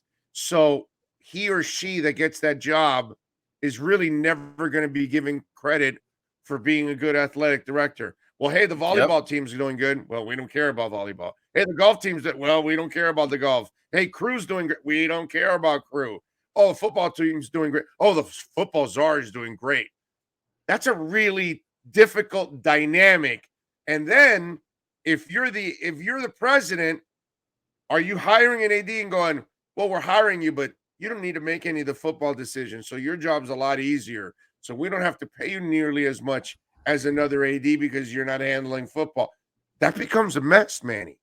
Yep. That becomes a difficult situation for any AD that takes over because they will never be given any credit for anything that goes on with the most important thing that goes on in your athletic department because it's the one sport that's going to feed everything else. Yep. So does anybody ever think about that? I do, but I don't know most humans do. I don't think they think about those kind of scenarios. And I'll say this, I had an interesting conversation. I'm not going to reveal which former Hurricane it is, but you can put two and two together, I'm sure. But this guy knows Mario well and knows the administration well. He's very active. But he was saying, and he made great points when we had this conversation yesterday, that it's not just the athletic director, but think about the football coach. I mean, how many football coaches have somebody, sort of as an overlord over them, right? And if you're going to bring in a new football coach like Mario Cristobal, who knows what he's doing, who's had success already, do you think he wants to have to, hey, what do you think about this, Zoe? Hey, what do you think about this, Gino? Like, do you really think that's something? At this level, he knows more than Zoe and Gino put together. Right. So that's why I think while the idea of the football czar was brought up for Manny Diaz, right, after his first year when they went 6-7, and it made sense because you didn't have an experienced head coach. You had a guy who was making mistakes on the job. I think this time around, while it's an idea I think that's been romanticized because Miami fans want an Alonzo Highsmith involved, right? I think you also have to take into account what a new athletic director and what potentially could be a new head coach would want in this situation. And so while we certainly can say, I think Miami's administration has done their due diligence talking to Alonzo Highsmith and talking to Gino Torretta about potential jobs, I don't know that you have a perfect marriage set up for the future where that is a slam dunk. I think it's just a possibility. And I think that's the way we got to think about that. I'm with you 100%, dude. It's just sometimes we get in this fantasy world and we're so unrealistic. It's like tank for Tua. Okay, so you're going to tell a professional player to go tank and give up on a season for a college player the following year, and you're telling that professional to then put on tape that he wasn't trying to tackle, he wasn't going to cover somebody, wasn't trying to catch football. So then when he's free agent at the end of the year, how does he explain that to his next employer? How about you? Why don't you go quit on your job? You know, like, hey, Manny, why don't you just, go cover a game and send into your editor one paragraph? Here's my article. Oh, yeah. Manny, we need 1,500 words here. Well, today I feel like taking it easy, so here's 55 for you, and print that, bitch. See how that goes. You know what I'm saying? What's the latest one? Oh, here's the latest one that some fans have told me. Well, we demote Flo. We make him the defensive coordinator, and we go find another head coach. And I go, oh, okay, so somebody comes to your job, and you're the manager of the supermarket, and they come and they say, well, we want to make you cashier now. We're going to hire somebody else to be the manager. And you're gladly going to take the demotion in front of everybody, and that's it, right? It's like, okay, so you're that gutless too? So you're going to roll over like that and be embarrassed? So you expect Flo to do the same thing? It's like we sometimes we come up with this shit that we expect them to do that we would never do ourselves. Right. You know what I mean? We would never do ourselves. I gave the example years ago. QAM told me, no, we're going to move you to nights. And I said, nights? I got 15 sponsors. I make more money than most of the shows on this station except for Joe Rose. Are you effing kidding me? You're moving me to nights? And you know what I did? I left at 640. And while I was at 640, they begged me 3 times to come back. It took the 3rd time for me to come back. But you think I was going to take a demotion from their ass? Right. F you, dude. I got too much pride in what I do. Screw you. So, it's like I love. No, we'll tell Flo he can be the defensive coordinator because that's right. We'll have a football czar. We'll neuter the AD. It's like they come up with this shit that it's like, think about it. You're going to take an AD job and not have any power, basically. Come on, man. We got to be realistic in life. Don't ask people to do things that you wouldn't do yourself. That's So put yourself, before you come up with this crazy notion, first put yourself in that position and say, would I do that? Would I take a demotion and be embarrassed? Right. No, I would not. Would I take a job and be neutered right from the get-go? No. You know what I'm saying? So if you have some pride, are you going to go tank on your job? No, because you'll get fired. But you want a player to tank. There's a lack of reality at times that it becomes baffling. Well, people I don't think they think enough about an actual situation. They just want a result. They're just saying, fire Manny, bring in Cristobal. And, it's easy to throw stuff out there. And I've had conversations with people in Miami's administration over this because it's frustrating for them. People are throwing out all these rumors and all these things that just aren't true. And they're trying to go about a search the right way. They're obviously trying to, I think, have conversations with Mario Cristobal the right way. And people are just throwing crap to throw crap out there so that, they can sit there and brag that they're right about something. And it's like that the mentality of people today with Twitter and social media and all that kind of stuff, it's out of control. And, so there's a lot of misinformation. But I think, look, in the long run, what I've learned throughout this whole process, at least when it pertains to Miami Big O, is these people care. Okay. They're Xing out. I think they've learned too where a lot of their leaks come from, right?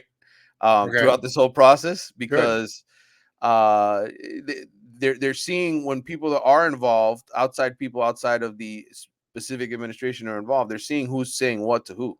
Yeah, you can't talk to the boosters is what you're saying. I got you. Right, to the boosters and people on the board or whoever. I mean, they to me, they've shrunk the circle. There used to be a circle at Miami where a lot of people had information, and it was a big information circle. They've shrunk it down to a handful of people, and I think they're beginning to plug some of their leaks and figure out ways to control the information that comes out that's reality versus fantasy world. All right, so if I start doing the deciphering and seeing through the trees, right? So Cristobal is not being mentioned for any other job in the country. Because he's good enough to be mentioned for other jobs. Nobody's talking. His offensive coordinator is leaving to Akron. Yep. We're not hearing any other coaching names tied to Miami. Right. So does math tell you that all roads lead to Cristobal? At this point, it does. But I also still think I know somebody who, Cristobal came down here this past weekend because his mother's in the hospital. She's not doing well health-wise.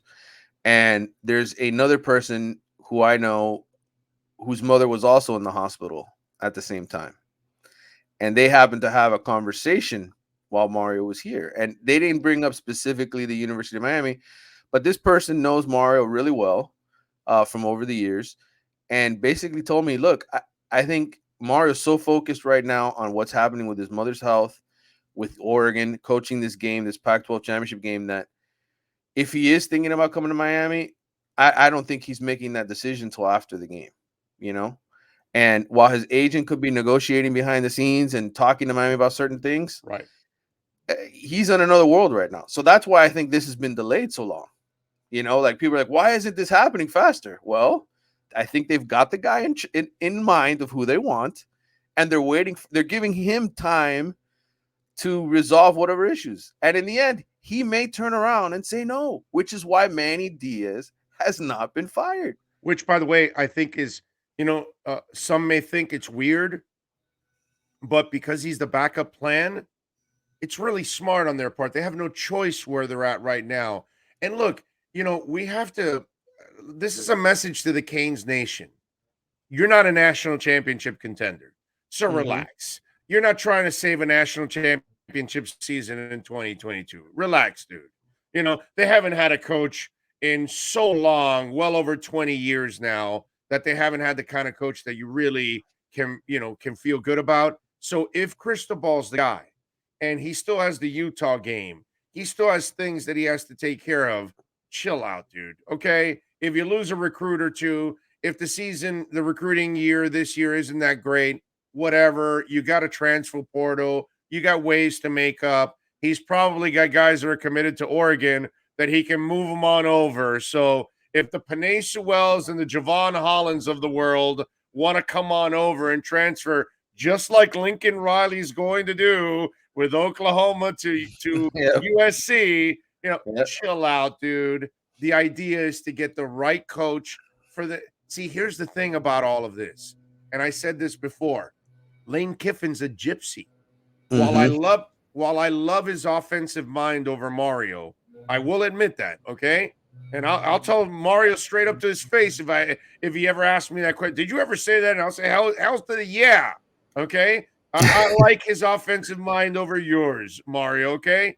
But I like Mario over Lane because Mario wants to be one of us. South Florida, Miami, Canes, all of that. Lane Kiffin's a gypsy, dude. Saban leaves in 2 or 3 years, he's going to want the Alabama job. He's going to want to move on to the next girl and the next girl and the next girl because he's a playboy. He's that guy. I want a family guy because I'm a family guy. I'm born and raised here. I'm here. Mario would be one of us. So that's the reason why I like Mario, because long-term, that's what they've been dying to find. They always get the guy that is using UM as a springboard. And that's why I think the Manny Diaz thing and Randy Shannon and obviously Mark Richt were so sexy to us, because those were potential people that would stay here long term. And that's been the problem with the U, that every time you find a guy, he's off and running. Mario, if you can nail it, he's going to stay here for a long time.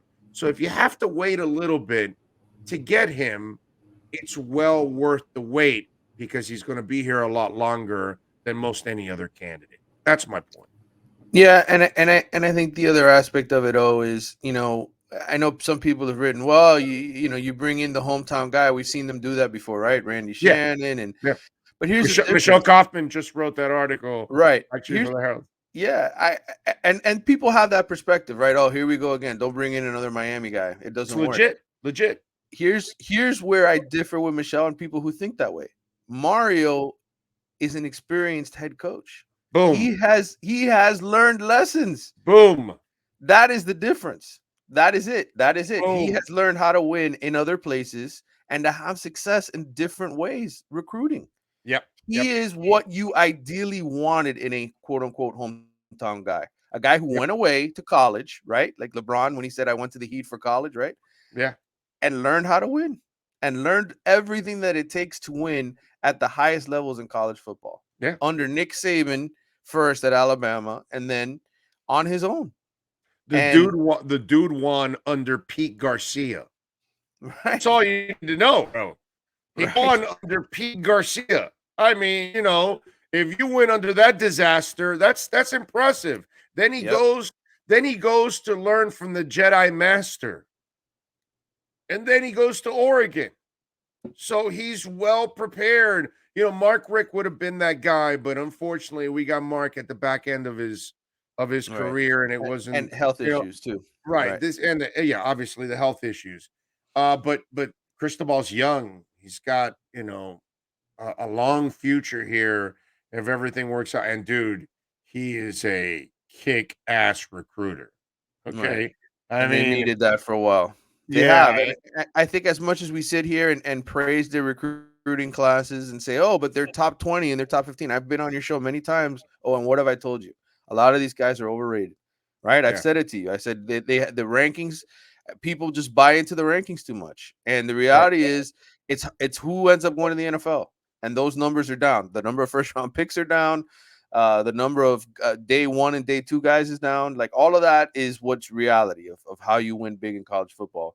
And they have been average, when it comes to producing NFL talent, whether that's player development or just talent.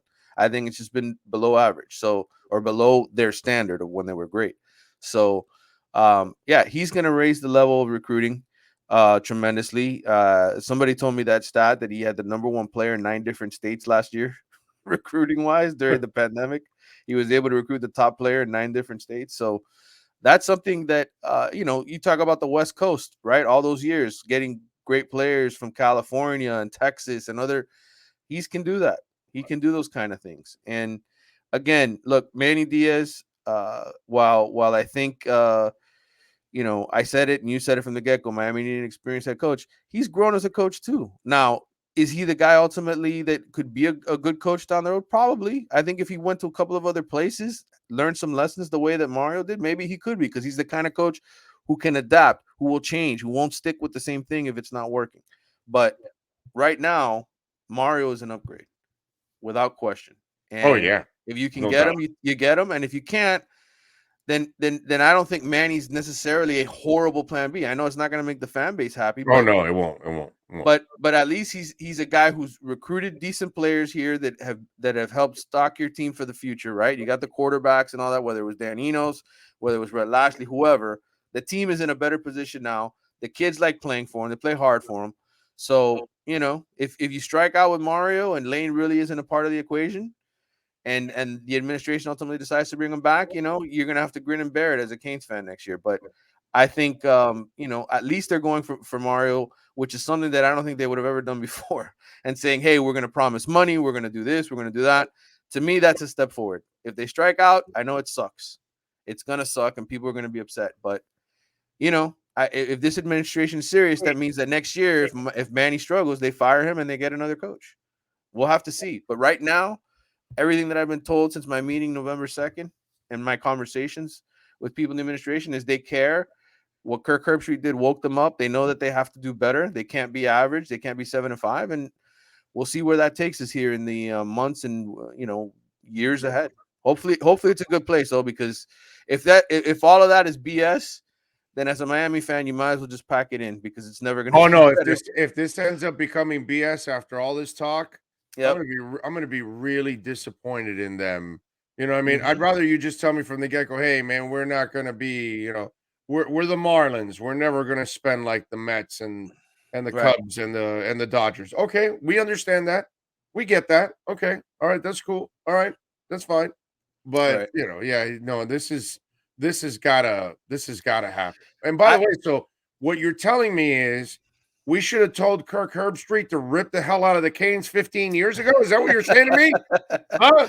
I think what I'm saying to you is sometimes the right person has to say the right thing to get things going, and I think that's what happened. Because listen, you and I, Barry Jackson, different people have talked about this. It's not like this. Any of this is brand new. Yeah, right? we've been ripping them for years for all the crap that's gone on. Yes, right. We've talked about how they need to step up their game financially and pay for real coaches and this and that, and it's not like we, the media down here, haven't done our job. We've pointed all those things out. Right. It's just different when it comes on a national television show, and all of a sudden, the president of the university has to defend himself.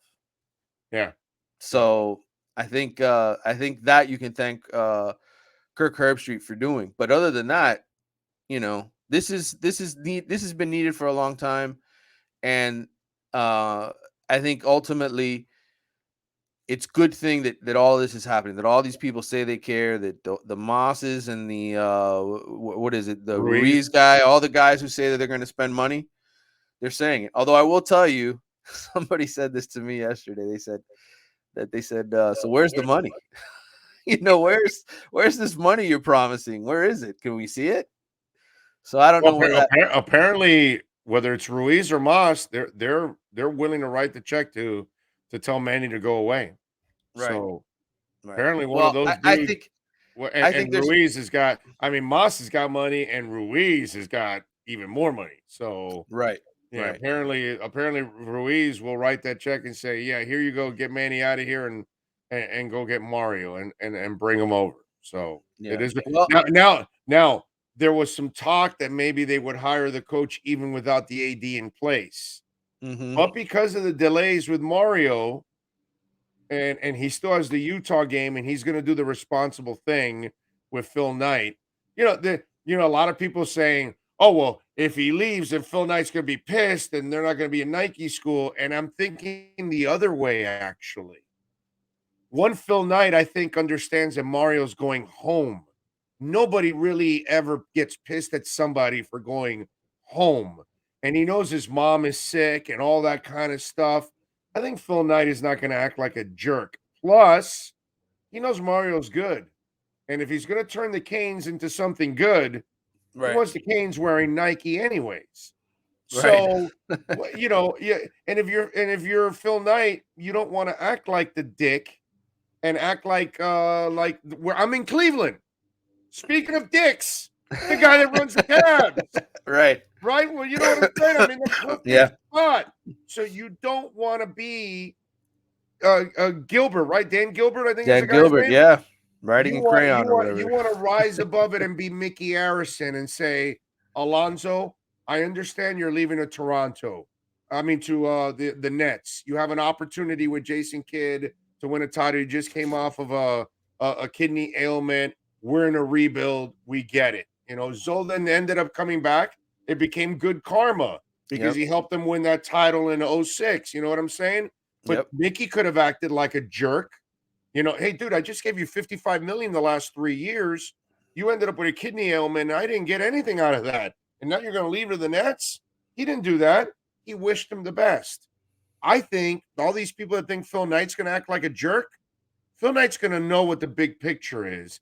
He's got to act like he's got to be gracious about this and wish Mario well. And at the business side, say when your school kicks ass, it's a Nike school. So that kind of stuff.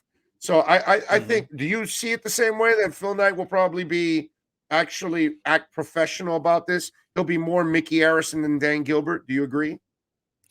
Yeah, I mean, I've yet to see Phil Knight tied to any like public disparaging of coaches or people who come to Oregon. Like I don't think That's a he's great point. necessarily. I don't think he's gotten into any feuds with whether it was Chip Kelly or anybody else that's been there. And I think ultimately these guys are all businessmen, man. They're all CEOs, and they know they have enough experience in the game where I think they would handle it a certain way. I think he'd be disappointed certainly because Mario's been a good coach for them. But at the same time too, Oregon has the money and the resources where they would be an attractive job if Mario were to leave, and they could get themselves a good coach. What's to stop Matt Campbell at Iowa State from going over there or other guys in the area regionally that are good coaches that could Luke go over Fickell, there. has he left Cincinnati yet? No, right? He hasn't. He's got a playoff to play in. That's why he hasn't left. But again, all of this stuff. And what I loved about this coaching carousel this year is that it really came as surprises. Like, people complain, oh, look, this information is out there. Nobody knew Brian Kelly was going to LSU.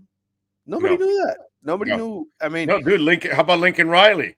Are you right. going to LSU? Are you going to LSU? No, dude, I'm not going to LSU. No, guys, I'm not going to LSU. He never lied. That was awesome by Lincoln Riley, dude.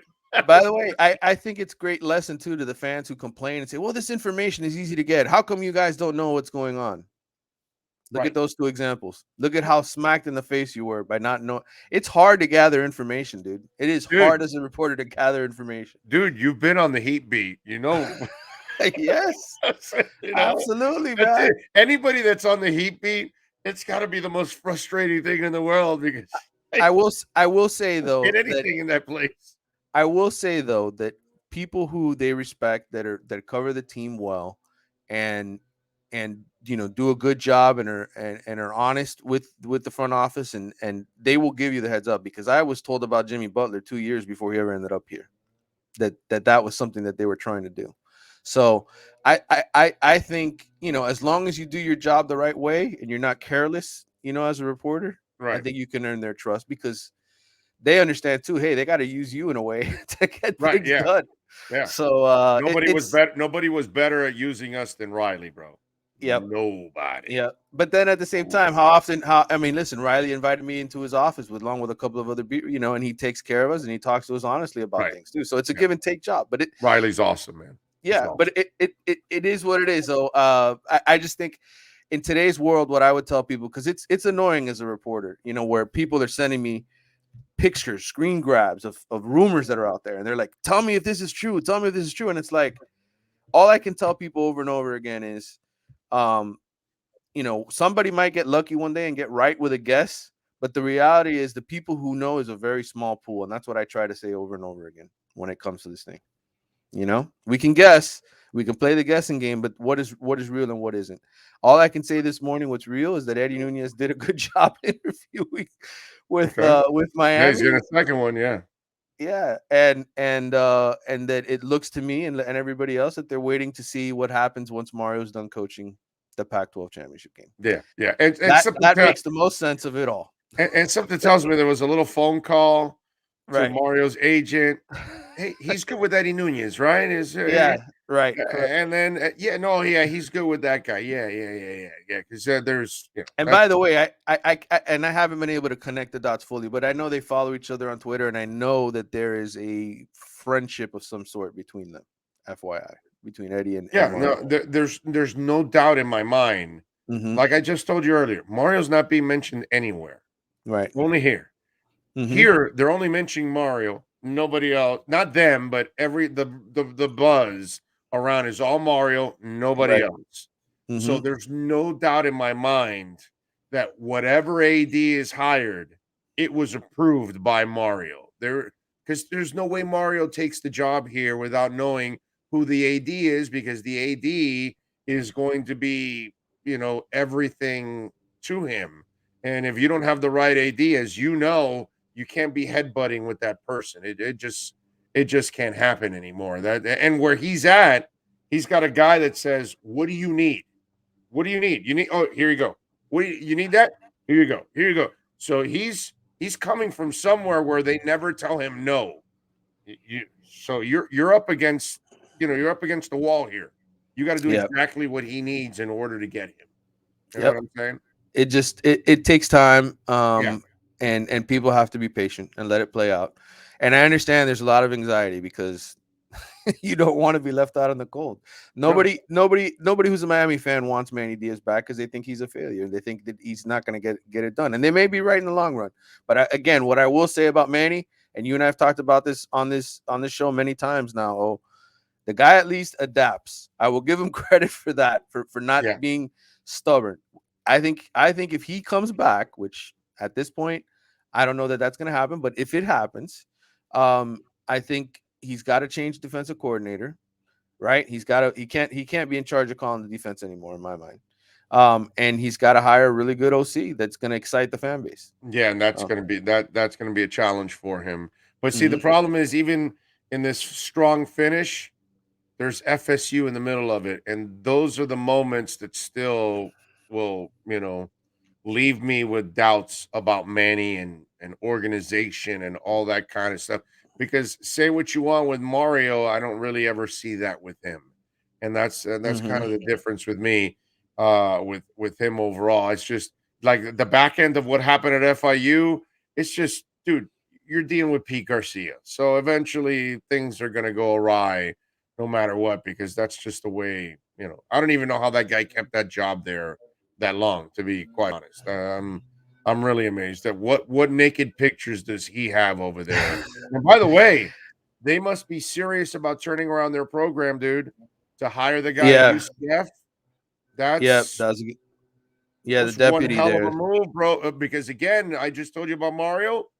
Well, he's coming from a place where they gave him what he needed at UCF. From they were able to do whatever. Well, they needed. They got big name. This guy's gonna have to fundraise like hell. This guy Carr is gonna have to fundraise like hell and try to get, the good thing about him is, again, and it's just like Nunez. When we talk about Nunez, these guys have been around winning programs, so that's what you want if you're gonna bring in a new AD. And what I'll say about Nunez, we haven't really talked much about him, but as I pointed out in my article today, 14 years at LSU with Skip Bertman and Paul Maneri, who won a national championship in baseball. He played for Billy Donovan. Okay, at Florida, we know won national championships. This guy's been exposed to some good people. Played for Shaky Rodriguez at Miami High and Frank Martin at Miami High. Those were his guys that taught him basketball. So yes, he's not a football AD per se, but he's certainly a guy who has been around people who have built championships, and he was there at LSU when they were putting up the new baseball stadium. Like he is very well prepared. And Greg Sankey, who's the commissioner of the SEC, I know absolutely loves him. And I think he's a guy one way or another, whether he comes to Miami or not. Go ahead. Nunez was on those Haslam teams in Miami High. I think he was there before that. He was in the early 90s, from my understanding. So he played JV for Frank Martin and then varsity for Shaky. So but so he played. So he played. Family, and he's Tiger Nunez's nephew, the old AD. So he played with Doug Edwards, is what he played with. Porter, I think Doug he might Edwards, have been Doug Portillo. It was Ramos. I think those guys. Yes, and he can't. And from what I understand from talking to one of his coaches from Miami High yesterday, to get a little background, I think he's like a 6'4", 6'5" power forward is what he was. He would come off the bench, and then when he actually started games at Miami-Dade College. He actually was a starter for Miami-Dade College. So as an athlete, that's pretty good. With the late Caesar, what was the coach over there? Caesar something, I forgot his name. Good dude, man.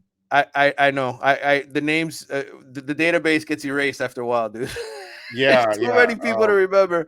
But yes, but he played at Miami-Dade for 2 years. He was actually a starter for I don't know what he averaged. I wasn't able to find his stats, but and then he went to Florida for 2 years as a walk-on, and he wanted to get into the coaching ranks. That was his initial goal, to get into the coaching ranks under Billy Donovan, and then he went to Tom Crean. He was at Marquette when Dwayne Wade was there. And so he learned from some really good people, and then ultimately decided, administration is the way to go. And he's been doing that ever since. He's been involved in it for the last 20 years. So as far as a potential AD, I think he's a good hire. I think he is. So what you want Nunez here. and Anthony Grant working with Billy Donovan. Yep, Two Miami High guys. Those are his guy, and Frank Martin, who of course was at South Carolina, and those are all guys that could potentially be, coaches here. Right. No, I got you. Good stuff. As always, great insight. That's why you got to follow him on Twitter at Manny_Navarro. Even more important, make sure you subscribe to The Athletic. They got that joke of a deal going on now. It's like $1 a month. So get your asses down there and subscribe to The Athletic and catch Manny's work. He does produce about 67 articles a day. So, I never stop. I mean, he's sleeping and writing articles. That's impressive. Okay. I mean, that is impressive. You're sleeping and you're just, typing away. It's like, And I will tell you from a college football perspective, man, I think our team with Bruce Feldman, Nicole Auerbach, all the national writers, Matt Fortuna, these people, I get on Slack and I tell them, hey, Eddie Nunez, tell me more about him. 3 people respond. Oh, I know him well. We talk all the time, blah, blah, blah, blah. I mean, the wealth of information, the people who are working at The Athletic is ridiculous. And it goes beyond college football. I mean, just the coverage, the amount of smart people working there, well-connected people in sports. It's worth the buy right now. Nicole Auerbach is, I'm a big fan. She does a really good job, man. I like her. I like her overall. She does a really good job. All right. Follow him on Twitter, Manny_Navarro. And the homework. Subscribe to The Athletic. Manny, see you on Friday, my brother. Appreciate you as always. Thank you, my man. Good talking to you. Take care. You got it. All right. Give me a couple minutes here. Let's rest the voice here. We'll take a quick break. We'll come back. We'll take any questions and comments from you guys. And I got a couple of other things that I want to talk about. Got Sean Stanley driving it. Back with more right here on the Big O Radio Show. This is the Big O Show. Sports fans love a place with great food, cold drinks, and TVs everywhere. That's why sports fans love Sports Grill and their 7 amazing locations. Check out the Bird Road location at 11481 Southwest 40th Street in the back corner of the West Bird Shopping Center. Sports Grill is also now offering some great employment opportunities. All kinds of positions are now available from kitchen to hosting. Call for more information at 305-485-8845. From wraps to salads to amazingly delicious specialty dishes, Sports Grill is the home to the legendary special grilled wings. Since 1987, Sports Grill, good food, good drink, and good friends. It's the Big O Show. Judge, you tuned in to the hottest sports radio. When you need your warehouse looking good while staying efficient, there's only one place to find the finest racks in the business. Pallet Rack City in Hialeah. 305-424-8547. That's 305-424-8547. Pallet Rack City is the company you need when you want your warehouse sporting the finest racks in the business. After all, who doesn't love a great rack? Pallet Rack City. 305-424-8547. That's 305-424-8547. Orlando, a.k.a. the Big O. He covers all the South Florida teams. For over 16 years, EJDconstruction.com has provided South Florida residents quality craftsmanship, accurate project management, and exceptional service. That's why EJDconstruction.com is an A-rated member of Angie's List and the Better Business Bureau. When you're looking for the right custom home builder for additions or home remodeling, please call my friend Eric at 305-433-4843. That's 305-433-4843 for EJDconstruction.com. Dolphins to the Heat, well, you know what I mean. Monday to Friday, lollipop blow in the...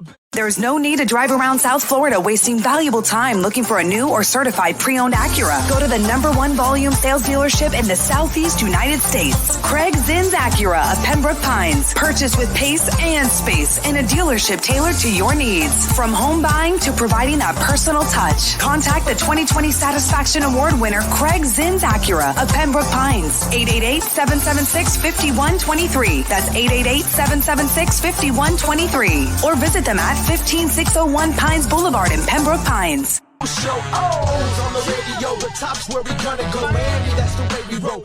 Folks, you can support the hardest working sports talk show in South Florida through Cash App or Venmo. Just search Cash Big O Show. Support us through Cash App or Venmo. Cash Big O Show. We thank you for your incredible support. On the morning show, Big O. No one has a similar show. Talk sports, talk plays, talk. If you're a Miami sports fan, then there's only one store to go to, and that's Caneswear at Miami Fanwear in Davie. They're your one-stop shop for all your inner Miami CF, Canes, Dolphins, Panthers, and Marlins merchandise. They have hats, t-shirts, game day jerseys, and so much more. Located at 2511 South University Drive in Davie, and open 24/7 online at caneswear.com or innermiamiwear.com. Call them at 954-835-5597. Caneswear, the spot where inner Miami and all Miami sports fans shop. Live and direct, because nobody do it better than Big O in the set. From sunrise, listen live. When you're ready to purchase a new home or refinance the one you have, American Dream Lending will make sure your loan experience is easy with fast approvals and quick closings. With many loan programs and competitive rates, now is the time to turn your dreams into reality. Ask about special financing for veterans. They never charge an application fee and you will work directly with one of their experienced loan professionals. Stop dreaming and contact American Dream Lending today, 786-802-1727 or online at adreamlending.com. The viewpoint statements or beliefs expressed on the following program by the host, guests, or callers are not necessarily the opinions of FantasyAccess.com, Media Group Inc. ownership, management, sponsors, or website. When it comes to South Florida sports teams, very few in the media have witnessed, lived, and covered it like the Big O. Let's start the program dedicated to your favorite South Florida teams with a passion that's unmatched. The Big O Radio Show is on. Here's the Big O. Righty, welcome back, baby. Down the home stretch here. We got inside the paint, baby, Pallet Rack City. Rack it up with Pallet Rack City. And folks, if you own a warehouse, maybe you're in the South Florida area, maybe you're on the Gulf Coast, maybe you're on the Gold Coast, all over that part of Florida, well, guess what? The great people at Pallet Rack City can take care of you. So if your company needs to kind of straighten out their warehouse and get it organized, there is nobody better, from racks to hand trucks to all of that. Pallet Rack City. Call my friends. Call Eddie, man. Tell him that Big O sent you. Very important, man. 305-887-9212. That's 305-887-9212. You can see it there on the advertising there around us, and support the folks that support us. And I was talking about this with Manny, and I hope, see, we try on this show at least to try to make you think about things you don't think about, right? When you say you want a player to tank, well, then would you tank at your job? Probably not, right? So why would you do that? You know what I mean? Would you ask Flo to, no, we're going to demote you to defensive coordinator. So you would also take a demotion? So then we come up with this czar stuff, football czar, and we don't think about, well, wait a minute, you're going to hire an AD, but the AD is not going to be able to manage the most important. Think about this. So right now, if Eddie Nunez, who you just heard with the background that he has, a guy that wanted to also be a coach, do you think that guy wants to take over the AD job in his hometown and not have a day in football? That they're hire a football czar and that the czar is going to handle everything football? That doesn't make any sense. It sounds great in theory, just like tanking for Tua sounds great in theory, but it's not reality. Just like it sounds great in theory. Well, you know, Flo's a defensive coordinator. Let's just make him a defensive coordinator and we'll go hire a head coach and he'll be all right with that. Yeah, it sounds great in theory, but Flo's going to tell you to go F yourself, like he should, like a real man, like anyone. No, forget man, any man or woman, anybody that has pride in what they do, they're not going to just accept the demotion. And that's where this whole thing about the football czar just doesn't make any sense whatsoever. Let's hire a guy and neuter him or her completely as the athletic director. You know that you're an athletic director that will never get any praise whatsoever because you have nothing to do with football. The czar does. Yeah, not going to happen. I just don't see that czar crap happening because if you really think about it, there's just no way that would make any sense whatsoever. But hey, 855-912-1056 is the text line. That's 855-912-1056. If you want to get in on the show, many ways to reach out to us. Twitter, that's Big O Show. You can also reach out to us. Cash App or Venmo, you can make a donation. Cash Big O Show. If you want to reach out to us there, Cash Big O Show. Let me see if we got any text here that we can read for you all out there. I do have a couple of things. Dolphins are, Cavs and Heat tonight, by the way, at 7:30. Let's see. Hey, since you know Chris Greer, can you call him to fire Flo? Okay, I didn't know I knew Chris Greer, but okay, so I'll call Chris, Marvin, and Reggie, and I'll tell him, yo, fire Flo. You got it. I'll get it done for you. Okay. Sean, make a note of that. I've got to call Chris Greer and remind him to fire Flo. Okay. I know if I had a conversation with Chris Greer, I would say, you want to keep your job? You better get rid of Flo. You keep him around, it's going to cost you, Marvin, and Reggie his job, your jobs. Okay. That's what's going to happen.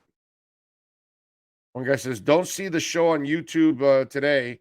He sent it from yesterday. And yeah, it's there, bro. Some of you got to like actually search. You know what I mean? Like try to find it. Make an effort. You know what I'm saying?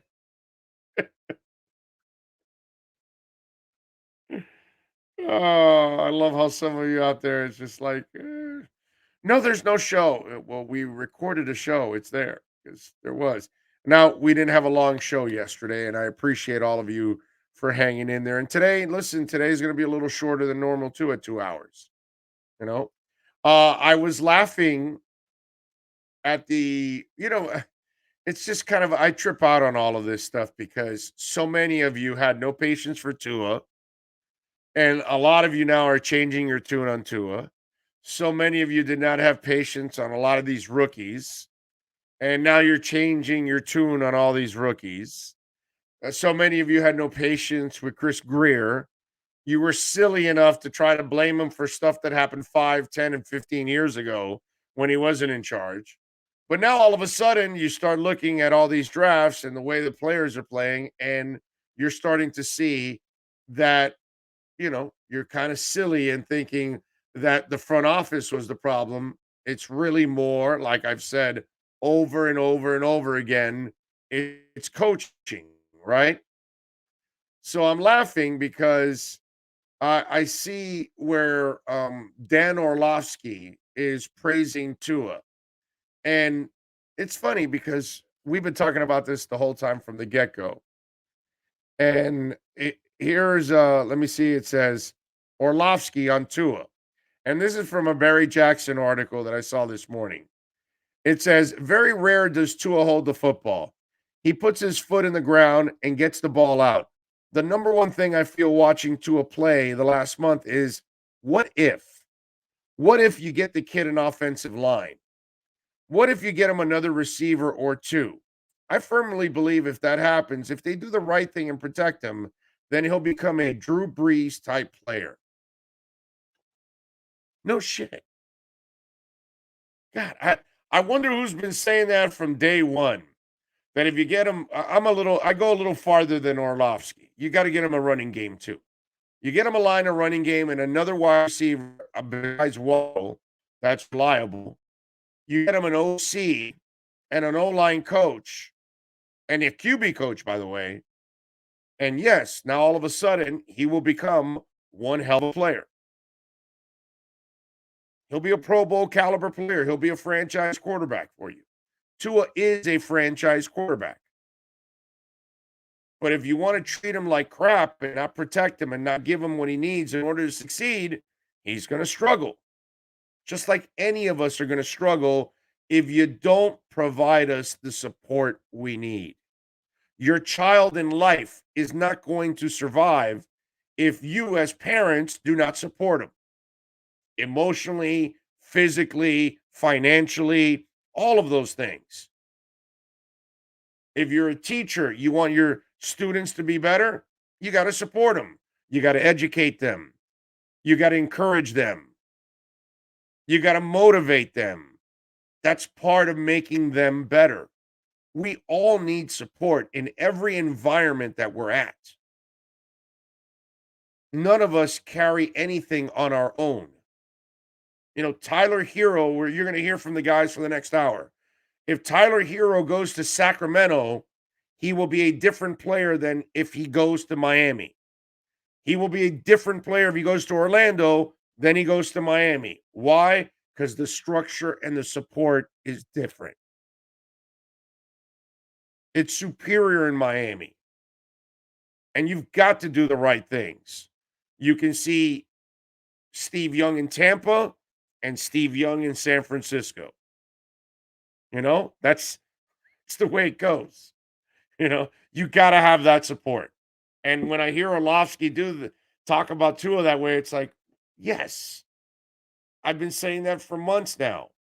Give the kid support. And now you're seeing that he's even dealing with chaos a little better now because he works in a chaotic situation with that offensive line. Yet somehow or another, he is finding ways to overcome. You know what I'm saying? You know who overcomes all the time? The boy coming up at the top of the hour. That's right. The Pallet Rack City Inside the Paint Show with Ira Winderman and Clay Ferraro. There they are. Let's bring them aboard. Boys, how are you doing? How you feeling today on a beautiful Wednesday?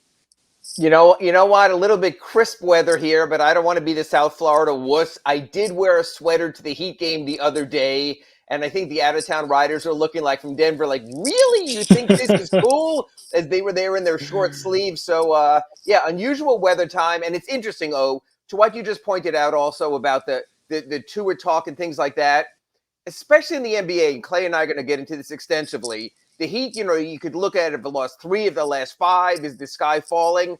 The in-the-moment reaction, as opposed to the step back and consider the big picture in all the sports coverage these days, is absolutely remarkable. And, you and I were talking about this on one of our Accurate Pembroke Pines reports earlier in the year when you were saying, hey, look at that Dolphins schedule. It eases up. There's a chance for good things to happen. They've got a couple of Jets. They've got a Giants. They've got an Atlanta. Maybe some of this stuff didn't work out perfectly, but they have this sort of schedule there where they can make hay. I think it's really interesting. I think it's the same thing with the Heat. I hate when I do my Ask Ira after a loss because, oh my God, the sky is falling. Duncan Robinson can't play. Jimmy Butler is always injured. Tyler Hero's not there when you need him. So I think a lot of this requires a sort of inhale and exhale to see where you are. I'm doing fine right now. Clay, how is Heat fan doing? Well, I think you hit on something that's a really key point. I want to throw this back to you guys because, I got here in 2014. You guys have been covering this market for quite a while, not to age you guys or anything. But do you feel like this is as bad? Do you feel like and this is not just in Miami, this is all over the country and frankly all over the world. I'm sure you go over to Europe and it's the same thing with soccer. Is this the worst that it's ever been as far as overreacting in the moment and seeing something happen? And is it partially because of this microwave society that we're in now? Or is this just something where because of that microwave society, maybe it's more magnified and you're able to see the reactions more real time? No, dude. Big 3, first month of the season. You want overreaction, baby? That was overreaction. And Maverick series. Series last month of the season. Flow. He can't handle Bumpgate, all this crap that went on. Brother, you want overreaction? That was Tua-like overreaction of, oh no, Tua sucks. He'll never be a franchise quarterback. This and that. Jalen Phillips, he can't sack anybody. It's the same overreaction stuff. We have a microwave society. And let me tell you something. Ira and I talked about this. Clay, the way I look at what's gone on the last couple of games here is actually a good thing. While Duncan's not doing well and Tyler's out, I'm watching Gabe and I'm watching Bruce stroke it, baby. Yeah. And eventually I know Duncan's going to stroke it and I know Tyler's going to feel good And all of a sudden now you got 4 that can stroke it, and you can surround the other guys with 4 guys that can stroke. That's what I'm looking at so early in a season. That's 82 games. My brother, if you can develop Strus and Gabe Vincent to give you consistent offense to go along with these cats by the end of the season, and somehow or another you get an Oladipo healthy and a defensive stud that he is, oh my God, can this team be really, really good? That's the way I look at what's going on in this season. These little losses, they're nothing but little speed bumps in a long-ass season. So I think that's what we're going to do today. We're going to kind of take this 10,000-foot view and maybe what some of the little things that we saw in these games, why they might be concerning, but why more likely the broader view of this thing is still a very, very good picture to look at. Let's do It's it. going to be great talk like it always is. You want hardcore Miami Heat and NBA talk? That's why you tune in to the Pallet Rack City Inside the Paint show. Ira Winderman and Clay Ferraro are next. Sports fans love a place with great food, cold drinks, and TVs everywhere. That's why sports fans love Sports Grill and their 7 amazing locations. Check out the Bird Road location at 11481 Southwest 40th Street in the back corner of the West Bird Shopping Center. Sports Grill is also now offering some great employment opportunities. All kinds of positions are now available from kitchen to hosting. Call for more information at 305-485-8845. From wraps to salads to amazingly delicious specialty dishes, Sports Grill is the home to the legendary special grilled wings. Since 1987, Sports Grill, good food, good drink, and good friends. When you need your warehouse looking good while staying efficient, there's only one place to find the finest racks in the business.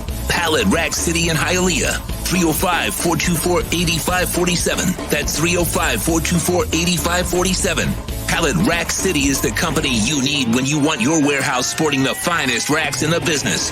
After all, who doesn't love a great rack?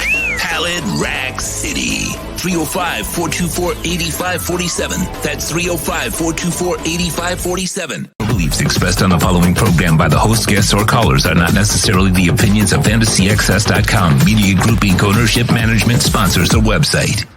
Time for an hour of hardcore hoops with the Pallet Rack City Inside the Paint program with Ira Winderman and Clay Ferraro. There's only one place to find the finest racks in the business. Pallet Rack City in Hialeah. 305-424-8547. That's 305-424-8547. Let's get to the show basketball fans crave. Let's get inside the paint.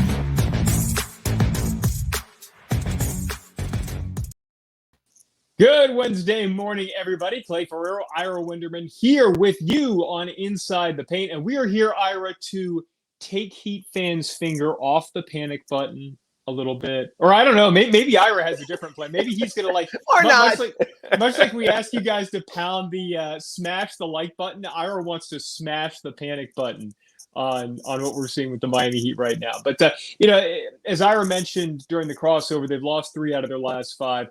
And yet, there are certainly some things that you look at, the most glaring being the fact that you played the other night without both Jimmy Butler and Tyler Hero. That, okay, let's take a step back, and what can we take out of some of these games that might be a little bit of a concern versus what is just kind of an 82-game schedule, and you take it as it comes? Well, I think it's a couple of things. Clay, you're totally right. When your team is not whole, you have no read on your team. And when you have players out who are duplicate in positions and styles, for example, Jimmy Butler and Tyler Hero, all of a sudden that offensive creativity is out of the mix also. Clearly, Jimmy's lack of defensive perimeter, who wasn't in the game, that hurt against Denver as they went for 120 points. That's a concern. But that's what the regular season is versus the playoffs. It's navigating these kind of things. Mm-hmm. I just posted a story at sunsentinel.com. Whether we want to acknowledge it or not, COVID is back. It's impacting all sports. We've seen in the NHL, the Islanders this week had to cancel a full week's worth of games. LeBron James now in health and safety protocols. The Heat are going to play the Pacers on Friday. Justin Holiday now in health and safety protocols. It's going to happen. There's going to be a Heat player, unfortunately, who even just because of a breakthrough infection, they've received their boosters. I just wrote about that at sunsentinel.com, are going to miss some time. So you have to say to yourself, how do we have that covered? I think what Big O said when he did our crosstalk makes sense, that they are developing enough depth right now, whether it's a Gabe Vincent or a Max Strus, where they can fill in spot minutes here or there and still survive against lesser teams. Not against the level of the Denver Nuggets, maybe tonight, even though they're surprising a little bit against the level of the Cleveland Cavaliers. But you still want to get a read on a team that's being whole. And Clay, something I thought about this morning, because I know we're going to get into the Denver Nuggets game and the non-rematch and all that. You're talking about someone like Markieff Morris tonight will miss his 12th straight game with that whiplash. And unfortunately, it led me to go to MayoClinic.com and ClevelandClinic.com. And it's not good, because what they say about whiplash is the effects can last 3 months or longer. Now, that doesn't mean it prevents you from playing NBA basketball. But Clay, what it means is this Heat team has not been whole, at least since that November 8th game in Denver, and likely won't be for a while either. So you're just trying to survive. I think where the Heat are in the East, where the Heat are in the NBA is good enough as long as they don't have a misstep. You don't want to lose at home. You don't want to lose to the Denver Nuggets. That's one thing. If you lose at home to the Cleveland Cavaliers tonight, that's another thing. Make sure to drop your questions or comments in the chat. We like to get to that. We like to make this as interactive as possible. So, Ira, I'm looking at the standings in the Eastern Conference right here. And, one thing that you notice is you've got 5 teams at the top that all have 6 or 8 losses. Brooklyn right there at the top of 6, the Heat with 8. And then you got 3 other teams, the Bulls, the Wizards, and the Bucks, all with 8 losses, right? So this whole thing is jumbled at the top. And yet you look at the top 6 seeds, and every team that is up there, the Heat's beaten all of those teams, and many of them when they were at least somewhat whole. In other words, you've got your guys on the floor. So, if you're stepping back and you're looking at the big picture of this thing, and we actually talked about this last week, that we were looking ahead to that Chicago game because it was another one of those measuring stick games where you're looking at this team and, okay, how do you match up against the teams that are the contenders in the Eastern Conference, your Brooklyns, your Milwaukees of the world, and the teams that are kind of those chic teams that are making a climb to the top, your Charlotte, your Chicago's. And the Heat have stepped up every single time that they played those teams. And they did it again over the weekend in Chicago. Now, again, you mentioned this before that game, too. It was the second night of a back-to-back for the Bulls. And yet you can only play what the schedule says you're supposed to play. So broad view here, nothing to panic about. The only thing I would say that I don't want to call it a concern, but it's something that we talked about before the season, Ira, is you do have a team full of older guys. And so it's not going to get better. And you mentioned the COVID situation. Like, that's going to happen, but it's also going to coincide with the fact that you're going to have to try to find some rest days for some of these older guys as you get towards the end of this season. Yeah, I mean, and that's the thing. If you're going to get towards the playoffs. So bottom line, they're navigating it. They're right where they need to be. They're right where they need to be, Ira. And yet at the same time, you also understand that there's going to be more surviving along the way. So I'm not panicking. It was frustrating that, and I want to get into that Denver game now. It was frustrating that you couldn't get the measure of revenge, I guess, that we've been talking about for a while. And yet at the same time, you got to keep the big picture in perspective. And it's not worth throwing a Tyler Hero out there if he's not feeling right, putting a Jimmy Butler out there if he's not feeling right. Make sure that you don't do more damage and cause these guys to miss more time long term. Yeah, and I think, it's interesting. We've spoken about, can the Heat survive without player X, player Y, or player Z? And we've spoken about, at the start of the season, the 2 deep, that if you don't have Bam, at least you have Dwayne Dedmon. Mm-hmm. If you don't have PJ Tucker, at least you have or had Markieff Morris. If you don't have Jimmy Butler, you can move Tyler Hero into the starting lineup. If you don't have Duncan Robinson, or even if you do have Duncan Robinson, you can play Max Strus there instead. Our concern was if you don't have Kyle Lowry. Now, I'm not saying that Gabe Vincent is the full answer. I'm not saying there's enough body of work right there to instill full confidence, but you're gaining confidence that when Kyle Lowry goes out of the game, that Gabe Vincent can give you something. So that is the encouraging part. So let me just because I want to say on Gabe Vincent really quickly, and you jogged my mind, not to interrupt you, but I am interrupting you. What I think we're seeing with Gabe Vincent really quickly, Ira, to me, it's less that he's a Kyle Lowry replacement. It's more that when he's on, he's closer to a Tyler Hero replacement. And this is what you've said from the beginning, Ira, that Gabe Vincent, you don't want him to be your pure point guard. Yes. What he can do when Gabe Vincent is at his best, he's a bucket. And we saw that in Chicago, man. I mean, 16 points in the fourth quarter of that game. They don't win that game without him performing that way. So in some ways, you're right. It's really encouraging. At the same time, I think it backs up what you've been saying all along, and I'll let you kind of take this, that Gabe Vincent is, at his best, a really good scorer, but you're still missing that Kyle Lowry replacement. And also, when Jimmy Butler's out like he was against Denver, you're missing that extra facilitator. Yeah, and that's the thing. You can do your workarounds. You can't afford Kyle and Jimmy to be out at the same time. We've had all kinds of different combinations to this point. Also, and I'm sure we'll get into this at some point also, it's almost like you've got to get Bam away from that playmaker role so he can be more aggressive, which he was at the start of the season when Kyle was there all the time, was playing big minutes also. So look, this is a tightrope that we know Eric Spoelstra's on. We've spoken ad nauseum, 13 of the first 20 on the road. The crazy part about it, and we spoke about this last week on our Pallet Rock City Inside the Paint, is that after tonight's game against Cleveland, 13 of the next 20 are on the road. It's really hard to get relief and rest for players because there's one thing about being at home, sleeping in your own bed, resting in a familiar situation. It's not rest when you're on the road. It's not rest when you're flying late after a game and getting to the next city at 4 a.m. It's not rest when you're on a normal human being-sized bed in a hotel room versus your California King or whatever you've constructed in your South Beach Palace. So that's a little bit of the difference. So they really don't have that chance for rest. They have this hellacious road trip coming up at the end of the month that somehow starts in Houston and San Antonio, goes to the West Coast and ends in Atlanta. So, I mean, Eric Spoelstra is really just going to have to do all he can.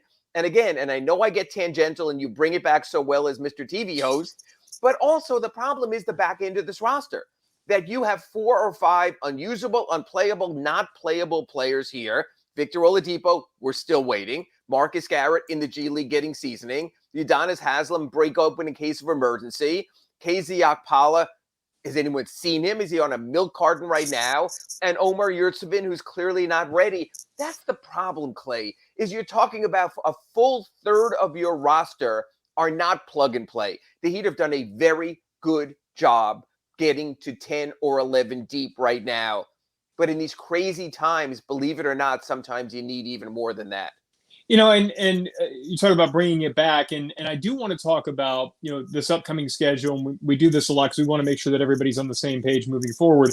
Look, Cleveland tonight, it's a team that, you know, Evan Mobley's back, and they went out there and they just won at Dallas. I think their only loss recently was against Phoenix. I mean, that's a team that's a real problem, and it's a team that I think, Ira, it's similar in some ways, I think, to Charlotte. Now, nobody plays at the pace that they do, but it's a team that's young. And then the guys that aren't necessarily young, you got somebody like Ricky Rubio, who's made such a big difference for them, and is going to come in and he's going to push the pace. So, Ira, to your point, if you're looking for breaks in the schedule, Cleveland ain't it. And we thought that it was before the season, because not just are they playing well, but they're also going to play that really fast up-tempo style. And yes, the Heat do like to play that with Kyle Lowry, and yet it ain't rest. And this is a group that, man, if you're looking for those breaks in the schedule, not only is this going to be a tough game coming up tonight, but it's also a team that kind of plays counter to what you want if you're hoping to get a little bit of a break. Yeah, but you know what, Clay? It reminds me almost of exactly a week ago when they played in Minnesota. Look, the Timberwolves are for real. They were winning before the Heat played them. They've been winning since the Heat played them. But if that level of team, no offense to Karl Anthony Towns and what they've done there with their roster, and certainly Anthony Edwards, but if that level of a team is going to be a concern point every time, then you are not who you thought you are or who we think you are. That you have to find a way. This has always been sort of better as a whole, a cohesive unit. The Cavaliers are still working in Jarrett Allen. They're still working in Ricky Rubio. They're still working in Evan Mobley. They're still working in Larry Markkinen. They're still working in their players to see if they could be cohesive. The thought of the Heat at the start of the season, everyone was saying, is like, wow, they have a lot of new players, but they've really meshed. They really know who they are. Right. I'd like to see them get back to that. I'd like to see them have such a strong identity and sense of 5 men on a string defensively, of everyone playing their roles offensively, that yes, you might argue the other team is younger, is more talented, is more athletic, but it's the cohesion of the Heat. The injuries have prevented that to this point. I mean, look at tonight's injury report. We don't know about Jimmy Butler with the tailbone, an injury that could take typically 3 weeks to heal. We don't know about Bam right now with the thumb sprain when we were all concerned about the knee until this point. Tyler Hero looks like, based on Art Basel and everything in town and him being out and about, that he's fine again. But until you have all the pieces together, you might not be better than an individual. In Minnesota, the individual, let's face it, Anthony Edwards beat you. Tonight, there are going to be 2 or 3 individuals on that court for Cleveland who could beat you. So can the Heat regain the continuity and the cohesion they had? Yeah, and that's where you're hoping Bam can play. Because, I mean, one of the guys who can beat you is Evan Mobley. And I don't know about you, but I've been extremely impressed with him. Really quickly, you mentioned the injury report. I want to go through these before the break. Can you run through what you're hearing, what you're seeing, what your vibe is on some of these? Jimmy Butler, Tyler Hero, we saw him out at Art Basel. And look, I don't think it's that Tyler Hero necessarily could not have played. It's that there's no reason to roll him out there if something's not right, if he's not feeling right. And Tyler Hero wants to play. But again, we're in November, and now we're in December. But and you're constantly measuring. Jimmy could play. You know what we always say, Clay? If this was a playoff game, would the player play? And that's where I want to go. If this is a playoff game, Jimmy Butler plays. If this is a playoff game, Dwayne Dedmon plays. If this is a playoff game, Bam Adebayo plays. But you're also looking for breaks on schedule. You're also looking at your upcoming schedule. Does a game against Indiana on Friday carry more value because of tiebreaker? If you wind up in the conference game, tiebreaker, something like that. Milwaukee, second night of a back-to-back. Are you going on the Strip? Eric Spoelstra will never say this, saying, let's just get a split. So in other words, are you all in on Indiana and whatever happens on the second night of Milwaukee? I mean, Eric Spoelstra, no, we play every game. I get it. That's what coaches say also. Nothing on the injury report is dire. Jimmy Butler has a bruised tailbone. Well, you can pad him up and heat him up and, do what you can and get him for the games you need. But at what cost, right? And that's the question. At what cost? Well, that to me is not an injury that you exacerbate. Okay. So I guess what I'd say on all of these, as far as we know, nothing here can get exacerbated to be worse. We don't think. I don't know about Bam's thumb, but let's face it, right here, Clay. If Bam's thumb was that bad, he wouldn't have continued in that game. They certainly wouldn't have been that foolish. So I think that's the good thing. It's not a case of, like in the finals 2 years ago in 2020, when Goran tried to roll out there, with half a plantar fascia, and Bam was pushing his way through after Myers Leonard had to start for them. Nothing that dire. But I know Big O's spoken about this on his show also. The Heat are just not the team to rest a guy and put him in mothballs for 2 weeks. They respect the season. They respect the schedule. They respect the teammates so much. So I would say it this way. Tonight, I would expect Bam to play because he's played through the knee. I'd expect Dwayne Dedmon to play because he's been listed with groin and other things. He's played through it. I think Jimmy can play, but I think Jimmy, I don't want to say it's vanity. If he feels he's not going to be fully Jimmy, might pull back a little bit. So the question tonight against the Cavaliers can be, can you beat that Cleveland team without Jimmy Butler? I think that's where my injury concern rests right now. So we're going to keep an eye on that throughout the day, and make sure to follow Ira Winderman on Twitter. He'll keep you up to date. I'll keep you up to date as well. So coming up after the break, though, Ira, I want to go Duncan Robinson, and how concerned are we based on what we're seeing? There were a couple of games where it felt like he was getting out of this thing a little bit, and yet he reverts back. And Ira, I want to kind of get your feel, because you followed the team on the road trip. What's the vibe about Duncan Robinson? Is there concern within the organization? And at what point would you consider giving more of his minutes to someone like a Max Strus moving forward? We're getting to that and a lot more right here on Inside the Paint after the break. Reach out to Ira and Clay. Drop them an email at insidethepaint@yahoo.com. Chime in on the YouTube chat board. You're listening to the Pallet Rack City Inside the Paint Show. When you need your warehouse looking good while staying efficient, there's only one place to find the finest racks in the business. Pallet Rack City in Hialeah. 305-424-8547. That's 305-424-8547. Pallet Rack City is the company you need when you want your warehouse sporting the finest racks in the business. After all, who doesn't love a great rack? Pallet Rack City. 305-424-8547. That's 305-424-8547. Sports fans love a place with great food, cold drinks, and TVs everywhere. That's why sports fans love Sports Grill and their 7 amazing locations. Check out the Bird Road location at 11481 Southwest 40th Street in the back corner of the West Bird Shopping Center. Sports Grill is also now offering some great employment opportunities. All kinds of positions are now available from kitchen to hosting. Call for more information at 305-485-8845. From wraps to salads to amazingly delicious specialty dishes, Sports Grill is the home to the legendary special grilled wings. Since 1987, Sports Grill, good food, good drink, and good friends. There's no need to drive around South Florida wasting valuable time looking for a new or certified pre-owned Acura. Go to the #1 volume sales dealership in the Southeast United States. Craig Zinn's Acura of Pembroke Pines. Purchase with pace and space in a dealership tailored to your needs. From home buying to providing a personal touch. Contact the 2020 Satisfaction Award winner Craig Zinn's Acura of Pembroke Pines. 888-776-5123. That's 888-776-5123. Or visit them at 15601 Pines Boulevard in Pembroke Pines. If you're a Miami sports fan, then there's only one store to go to, and that's Caneswear at Miami Fanwear in Davie. They're your one-stop shop for all your inner Miami CF, Canes, Dolphins, Panthers, and Marlins merchandise. They have hats, t-shirts, game day jerseys, and so much more. Located at 2511 South University Drive in Davie, and open 24/7 online at caneswear.com or innermiamiwear.com. Call them at 954-835-5597. Caneswear, the spot where inner Miami and all Miami sports fans shop. When you're ready to purchase a new home loan or refinance the one you have, American Dream Lending will make sure your loan experience is easy with fast approvals and quick closings. With many loan programs and competitive rates, now is the time to turn your dreams into reality. Ask about special financing for veterans. They never charge an application fee and you will work directly with one of their experienced loan professionals. Stop dreaming and contact American Dream Lending today, 786-802-1727. Or online at adreamlending.com.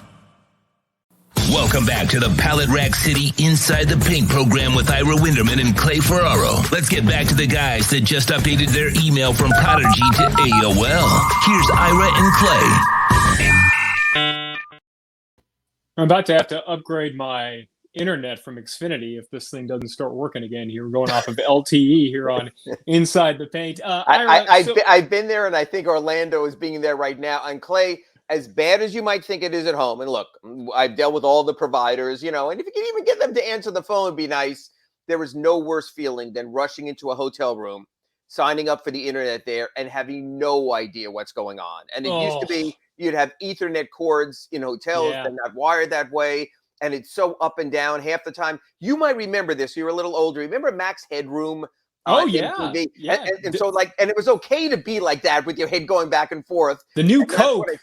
That's what I feel like on the road half the time. Remember, Clay, there is the call-in line. I've had to resort to that. So it might just be my pretty face here for the final 45. But good luck with your cable and your internet.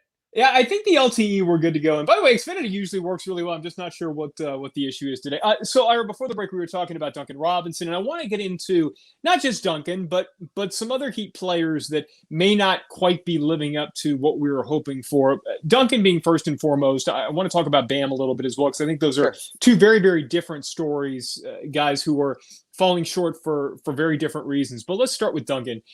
What is the level of concern within the organization about these struggles that he's going through? Because he's certainly had a couple of games where, the game in Utah in particular, where he went out there, they don't win that game if he doesn't catch fire. But most of the time this year, it's been a disappointment. So what's the level of concern within the organization about Duncan, and can he get right? Well, if you're asking what's the public level of concern, none, because that's just how they operate. This is not a negative coaching staff. They will always accentuate the positive. If it's a concern, that'll be handled privately on the practice court. Look, before the last game against Denver, he made 9 3-pointers in his previous 2 games. So even if the percentage was down, he was still a threat. But it's undeniable now. And Clay, when I did that story for SunSentinel.com yesterday, I first went to the NBA stat site and I clicked on the button total 3-pointers. And he was tied for 8th in the league. That makes you a threat. And then I hit the percentage button. I never, in my wildest dream, thought I'd have to scroll down 2 pages to see where Duncan Robinson was when it came to shooting percentage. that he was like 116th in the league. So don't kid yourself. If I'm a quality defender and I'm cheating toward Duncan Robinson because of what he once was, I have all the stats when I go into the game. And I'm saying to myself, okay, this guy's a 32% three-point shooter. Show it to me. I might not double off Jimmy if he plays. I might not double off Bam Adebayo as much if he has the ball in the paint. So, yeah, I think it's a real concern because this is a league that operates on scouting reports. And right now, opponents are not as threatened by Duncan Robinson. He needs those breakout moments that even if the percentage just goes to 34, 35, 37%, at least on the scouting report, it said made 42% of threes in last game, was 6 of 9 in previous game. Keep an eye out. So, yeah, Duncan needs one of those statement moments, no matter what the Heat say, because he's all about gravity. He's all about drawing opponents' eyes, attention, and extra bodies to make the offense work. And you're going to reach a point where you and I can talk about, oh, he has the history. There'll be a regression upward toward the mean, and that's well and good, but it has to happen at some point. And Clay, as you know, because you watch almost every minute of the games just like I do, even though they play half the time when the Panthers are on also, is some of the misses have been really bad. Yeah. And that's a concern. Yeah, and it the form sometimes looks off. I mean, he definitely looks like he's overthinking this thing. And look, I'm not going to sit here and play amateur psychologist, but I do think the new basketball does play a role here. And we've talked about this before on the show. And it's not just him. There are other shooters who have struggled. And yet, look at who the 2 players of the week were this past week in the NBA. It's 2 guys who had been struggling a little bit, Devin Booker and Trae Young, early in the season. Struggles early in the season. They seem to have figured, so whatever it is with the ball, it seems like some other guys are getting over this. There have been a couple of games where it looks like Duncan, if that is part of the issue, has started to get over it. And then you get the 1 out of 9 against Denver. So I think tonight's big for him. And again, you know, we talked about this in the crossover. This is such an overreaction society now.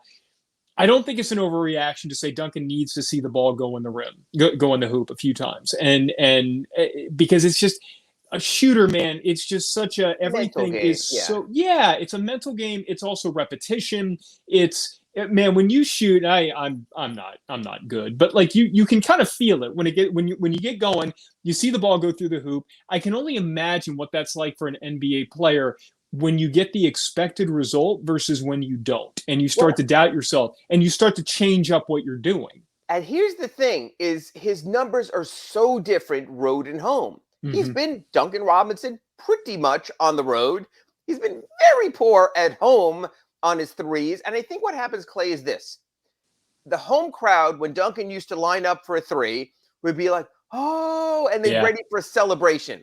Yeah. Now you can almost hear it if you listen to the arena. Duncan's there wide open with a three, and everyone's like, and there's almost tangible doubt in the air, even with all of us with our masks on. And I think that does impact Duncan. I think he literally is, to use Mike Miller's parlance, letting it fly on the road.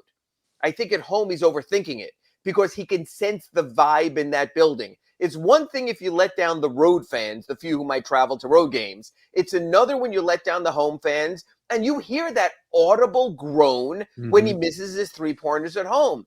Tonight, that's another reason why he needs a big game, to sort of win back those home fans and have a good feeling in this building for when the schedule finally does turn and the Heat are playing home games that he can feel better about himself. It's really weird at home. It used to be every single home game, they'd run a play for Duncan to start the game, he'd make his first shot at three-pointer, and they were off to the races. Now it's like, maybe you want to go in a different direction. Yeah, and so I think the thing with Duncan, too, it's, and this isn't giving away company secrets here, you ain't paying him to play defense. You're not paying to create for somebody else. So I'm not going to go as far as to say he has one job, but the one job is the reason why they paid him nearly $100 million. And when he's not doing that, he becomes an extreme liability on the floor. He's making up for the other stuff that he doesn't do quite as well with the one thing that he does better than save 2 or 3 players in the NBA when he is on. So if he's not doing that, Ira, at what point do you start to look more at Max Strus? And we've seen Eric Spoelstra in games. I can think of 2 specifically, the Charlotte game earlier in the year, and then one game, the other, maybe the Minnesota game, whatever it was, where Max Strus got a lot of Duncan Robinson's minutes. Yes. At what point do you start to look to doing that more permanently? Not that you're going to start Strus, but we all know it's not about who starts, it's about who finishes. At what point do you start to work Strus in even more than you have? Well, it's Strus, I think, and to a degree, it's Caleb Martin also for this reason defensively, that it's hard to finish games with both Duncan Robinson and Tyler Hero on the floor when Tyler Hero does come back. So you have that element to the equation. But you're totally right. Look, they did not lose the Denver game because of offense. They scored 111 points. I know a bunch came during garbage time, but it was an offensive loss, but it wasn't a loss due to the offense. It was due to the defense. Offensive, not offensive. And you know what? I'm going to put you on the spot here. And I know it's hard to think of this through while you're smiling at the camera and doing radio also, but who on the Miami Heat is a worse defensive player than Duncan Robinson? You're on the clock, Clay Ferrero, Local 10, go. Omer Yurtseven. Okay. Who's a worse perimeter defender for the Heat than Duncan Robinson? There isn't. I mean, maybe Tyler. Maybe Tyler, and yet I think we've seen him improve in that area a bit. I think he's somebody, and we've talked about this a bit, but I think the exercise has really helped him. But no, there is nobody who is like you can point at and say that guy is definitely worse. And so to your point, Ira, when you lose a game because of your defense, and the guy who's supposed to be making shots on offense goes 1 of 9, and his defense is always going to be what it is, then you need to look for a way to make up the loss on offense. And if that's not going to be with more offense with Strus, that's where Caleb Martin really does come in. And he's been a revelation this year for the team. So if you want to make the lineup a little different and go more defensive, especially when you're missing a guy like a Jimmy Butler, Caleb Martin can do that for you. He can add that element of defense. So I think it's a really good point. Clay, I have one other point I just want to bring up here, not to interrupt, but we like to interrupt because this is we what like we to do do on that, the show. It's called Conversation. Is this: can the Miami Heat get to where they want to go without Duncan Robinson? In other words, you gave me a bunch of scenarios: how Max Strus can hit threes and defend, how Caleb Martin's more of an all-around player. In the moment, I agree with you. In a fourth quarter tonight, if Duncan Robinson is 1 of 6 on threes or something like that, and you text me and you saying, damn it, why aren't they putting Strus or Martin in the game? I would agree with you at that moment. But look at the rest of this roster, okay? If there was no Duncan Robinson, if he was not available, could the Miami Heat still get to where they want to get? Because when you start reducing the confidence, reducing the playing time, reducing the opportunity to get out of the slump, then you're sort of heading or trending in that direction. So can the Miami Heat, if you see them as an Eastern Conference finalist, if you see them as getting to the NBA Finals, can they be that team knowing what you know about the rest of this roster? Maybe the name we always mention once a week, Victor Oladipo, changes that thinking.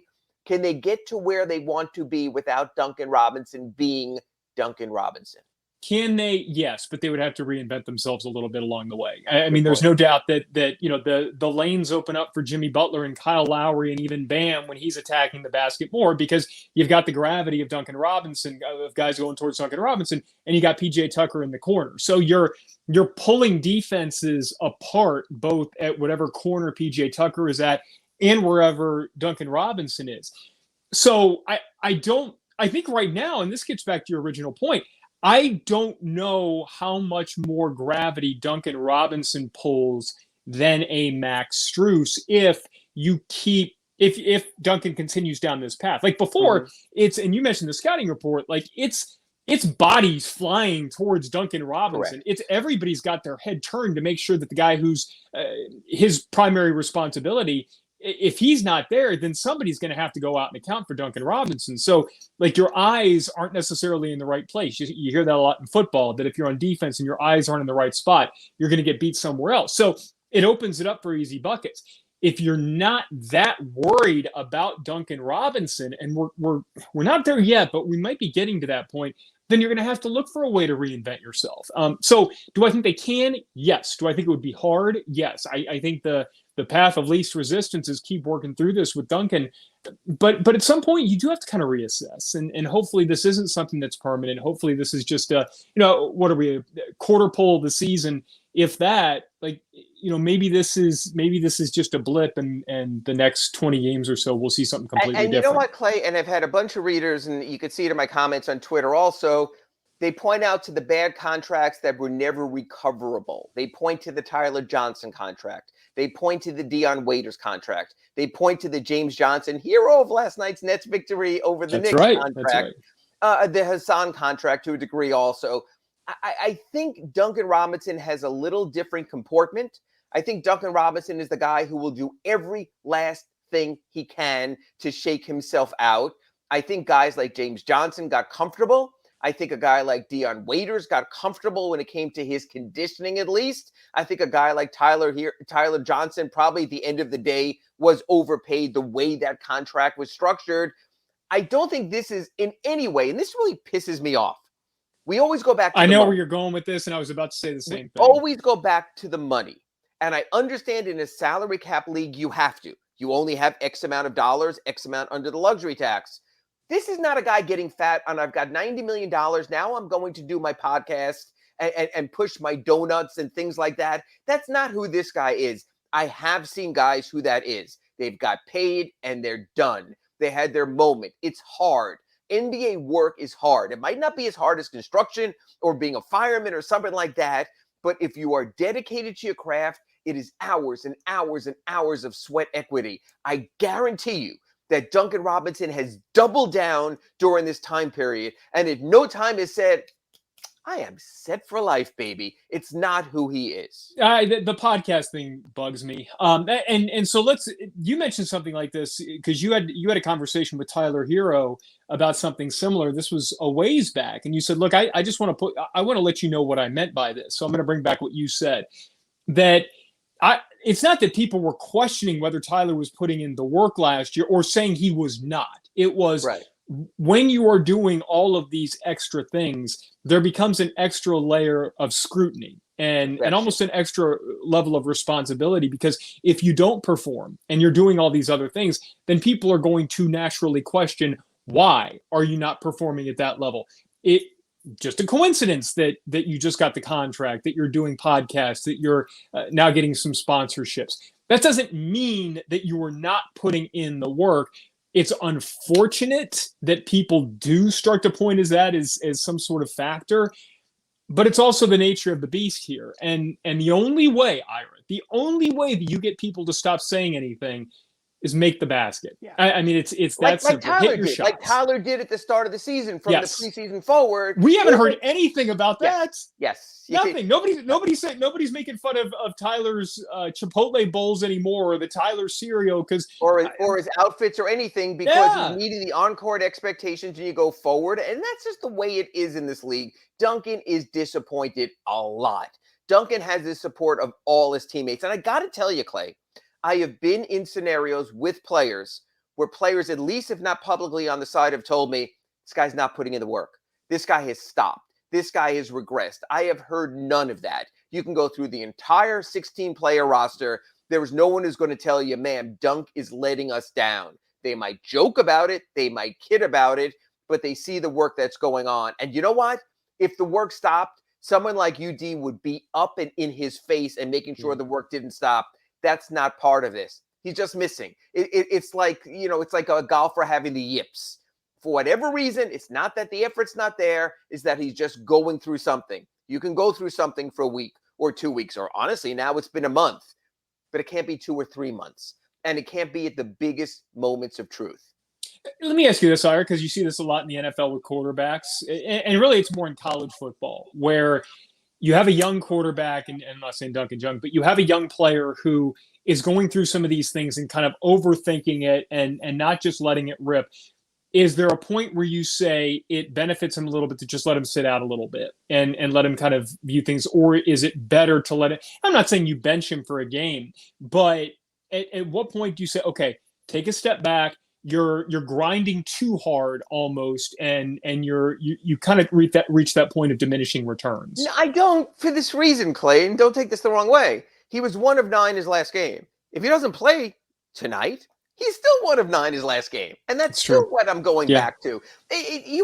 Shooters have to shoot their way out. Now, it could be like a baseball player. You try to slap hit the opposite way. You try to lay down a bunt, you get some easy ones. Kyle said that. Kyle Lowry after the last game said that. Maybe we need to put him in more optimal positions. Although it sure seems like he's getting a bunch of wide open threes also anyway. But maybe they need to create a couple of bunnies, a couple of easier ones. The risk you take with that is when you focus on him and you create the really easy ones, if those don't go in also, then I don't know. What do you do next? If he misses a layup, it's over. It's over. If you can't bunt for the hint, if you can't be like Ichiro and go the opposite direction with the slap hit or something. So I think you just got to keep it going. You've got to sort of downplay it. You got to hope that, water finds its level or not, and just sort of go through that while everyone else contributes. So I want to talk about Bam in the same vein coming up after the break, but I want to put you on the spot because you said something that kind of triggered something with me. I want a little story time with Ira. I know you can't give us specific names or anything like that, but you mentioned that you've had guys pull you aside at practice and say this guy isn't pulling his weight, he's not working as hard, whatever. Just over this break, kind of think of some of the cooler stories or some of the stories that might make our viewers right now kind of like take a step back. You know what? I'll even name names, so don't you go anywhere, folks. That's why we love Ira Winderman right here on Inside the Paint. You're listening to the Pallet Rack City Inside the Paint Show. Pallet Rack City in Hialeah is the company you need when you want your warehouse sporting the finest racks in the business. After all, who doesn't love a good rack? Pallet Rack City. When you need your warehouse looking good while staying efficient, there's only one place to find the finest racks in the business. Pallet Rack City in Hialeah. 305-424-8547. That's 305-424-8547. Pallet Rack City is the company you need when you want your warehouse sporting the finest racks in the business. After all, who doesn't love a great rack? Pallet Rack City. 305-424-8547. That's 305-424-8547. Folks, you can support the hardest working sports talk show in South Florida through Cash App or Venmo. Just search Cash Big O Show. Support us through Cash App or Venmo. Cash Big O Show. We thank you for your incredible support. For over 16 years, EJDconstruction.com has provided South Florida residents quality craftsmanship, accurate project management, and exceptional service. That's why EJDconstruction.com is an A-rated member of Angie's List and the Better Business Bureau. When you're looking for the right custom home builder for additions or home remodeling, please call my friend Eric at 305-433-4843. That's 305-433-4843 for EJDconstruction.com. If you're a Miami sports fan, then there's only one store to go to, and that's Caneswear at Miami Fanwear in Davie. They're your one-stop shop for all your inner Miami CF, Canes, Dolphins, Panthers, and Marlins merchandise. They have hats, t-shirts, game day jerseys, and so much more. Located at 2511 South University Drive in Davie and open 24/7 online at caneswear.com or innermiamiwear.com. Call them at 954-835-5597. Caneswear, the spot where Inner Miami and all Miami sports fans shop. When you're ready to purchase a new home loan or refinance the one you have, American Dream Lending will make sure your loan experience is easy with fast approvals and quick closings. With many loan programs and competitive rates, now is the time to turn your dreams into reality. Ask about special financing for veterans. They never charge an application fee and you will work directly with one of their experienced loan professionals. Stop dreaming and contact American Dream Lending today. 786-802-1727 or online at adreamlending.com. If it's hardcore hoops you desire, make sure you subscribe to the Big O Radio Show and never miss an episode of Inside the Paint. Let's get back to the Pallet Rack City Inside the Paint Show with Ira Winderman and Clay Ferraro. Ira Winderman is sitting down to give us some stories of the past. And Ira, so I want to get into Bam Adebayo and kind of your thoughts on what he's going through in a minute. But you mentioned something before the break about how Duncan Robinson is one of those guys who, he has a different makeup than perhaps some players in the past who may have gotten a little fat and happy and kind of rested on their laurels after getting a big contract. But you said that you've had players pull you aside, people pull you aside at practices, off to the side, maybe at games, and say, hey, this guy, he's not pulling his weight anymore. So what can you tell us? Give us a story time with Ira here. Well, I mean, the ultimate story is, and I think he's grown out of this, and I spoke to you about this after the Heat played Utah a couple of times this year, Hassan Whiteside drove teammates to distraction. He was so caught up in statistics and numbers that there would be times after losses when he would get a box score and start reading off his numbers and how he was plus this or had this many rebounds or had this many points. And I can't tell you that teammates had looks in their eyes that if they could and the media weren't there, they would have charged across the locker room and done something or said something. I mean, it got to the point where players went to management and were like, come on, you got to do something in the locker room about it. He grew to a degree, but I do think that very much led to his Miami Heat demise. It became intolerable in the locker room. He put in the work, but he never fully understood what it took. Maybe since going to Portland and Sacramento and now Utah, he seems to have gotten it a little bit more. Back in the early years of the Heat, and these guys are both actually under contract and have stayed in the organization all these years. Glenn Rice was similar to that, and he would look over the box score and talk about if only I got a few more shots. And you remember Keith Askins, right? Oh yeah, from when he was at the Heat. Now he's their scouting director. He had to be almost restrained from going after Glenn in the locker room when after a loss, Glenn was talking about getting more shots. He was a guy who annoyed teammates with things like that. They weren't winning. He figured he might as well get his points. And Ronnie Cycli was like that also to a degree. He loved him some numbers. And there was a game against, I believe it was Washington, and I think it might still be the team record. I think he had something like 32 rebounds. And I think he wanted to go for a 40 burger. And Kevin Lockery was so sick of it that he, to this day, I believe, he never told me this, purposely pulled Ronnie out of the game just to stop him from getting more rebounds, which sort of runs contrary to everything you hear. So that's the difference. You never hear Duncan Robinson saying, if I would have gotten more shots, I could have gotten 10, 11, 12 threes in that game. You don't hear that. He still wants to be selfless. He's still looking for the give and go bounce pass to Bam, and that's the difference. He doesn't talk about his shots. He talks about team type things. That's how you keep your teammates. That's how you keep a strong locker room.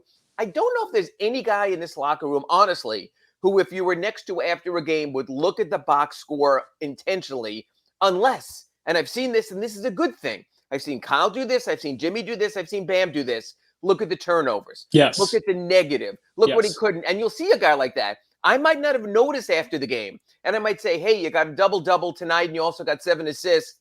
And they'll look at the box score, and they'll go, but yeah, I got 5 turnovers also. Bam said it the other day. That can happen. Those are the guys you want on your side.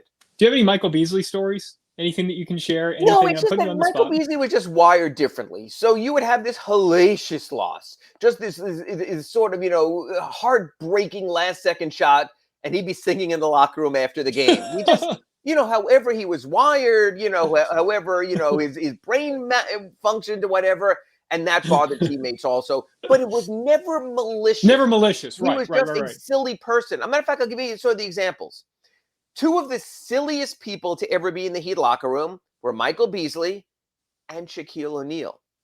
But when you're winning and you're producing and you choose to sumo wrestle your teammates naked in the locker room, no one's going to say anything, except maybe if you had to look directly at it, because the guy is producing and the guy is winning. That's the difference. Michael Beasley never reached that level of success as a team. Honestly, individual success also after his rookie season, certainly not what he did at Kansas State. So that's the difference. You can be silly and frivolous. You can be annoying. I think Jimmy Butler has a bunch of annoying in him. Sure. Remember the game he sat out and he was Instagramming how all his teammates stunk? Yeah. How could you miss that, Max? Kyle, terrible pass. Yeah. Because you're a winning player who has done it. So that's the difference. It's the guys who haven't gotten there, who haven't been deep in the playoffs. Those are the annoying guys. And by the way, you notice with Jimmy, he only does that when they win. Like, he's not going to do that. He's smart enough not to take those moments on the crushing moments where teammates are coming in the locker room and they're looking at their phones. They can't believe what they did. And one of their teammates is sitting there with an Instagram post saying, you stink. Yeah, he's smart enough with that. So let me ask you this about... Well, I don't know exactly what you're asking, but I think basically as you sort of regain your internet there, we were going to talk about Bam Adebayo and what he's done to this point. So I'm assuming the conversation is about Bam. Am I correct? Did I read you right? No, I think we're back.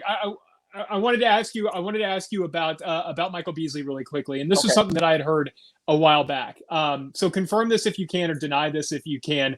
I have no knowledge of this actually happened, but there was a point where he had not been playing very much, and he ended up. There was a point where he wasn't expecting to play, and this was back in the day when pregame reporters were allowed to be in locker rooms before COVID, obviously, and he came in and he was in the starting lineup, and somebody mentioned it to him that, hey, how does it feel to be back playing again, back starting? And he looked at the reporter like, wait, what? I'm playing? Yeah. Like, what? Like, that he didn't know. Did that actually happen? I didn't know if that that's happened to a bunch of guys, because the one thing when Eric Spoelstra sometimes tells us, I don't know, or I'm still formulating, a lot of times there's an amount of desperation to that, Clay, where it comes to the last minute. It's like, oh, I've got to start this guy.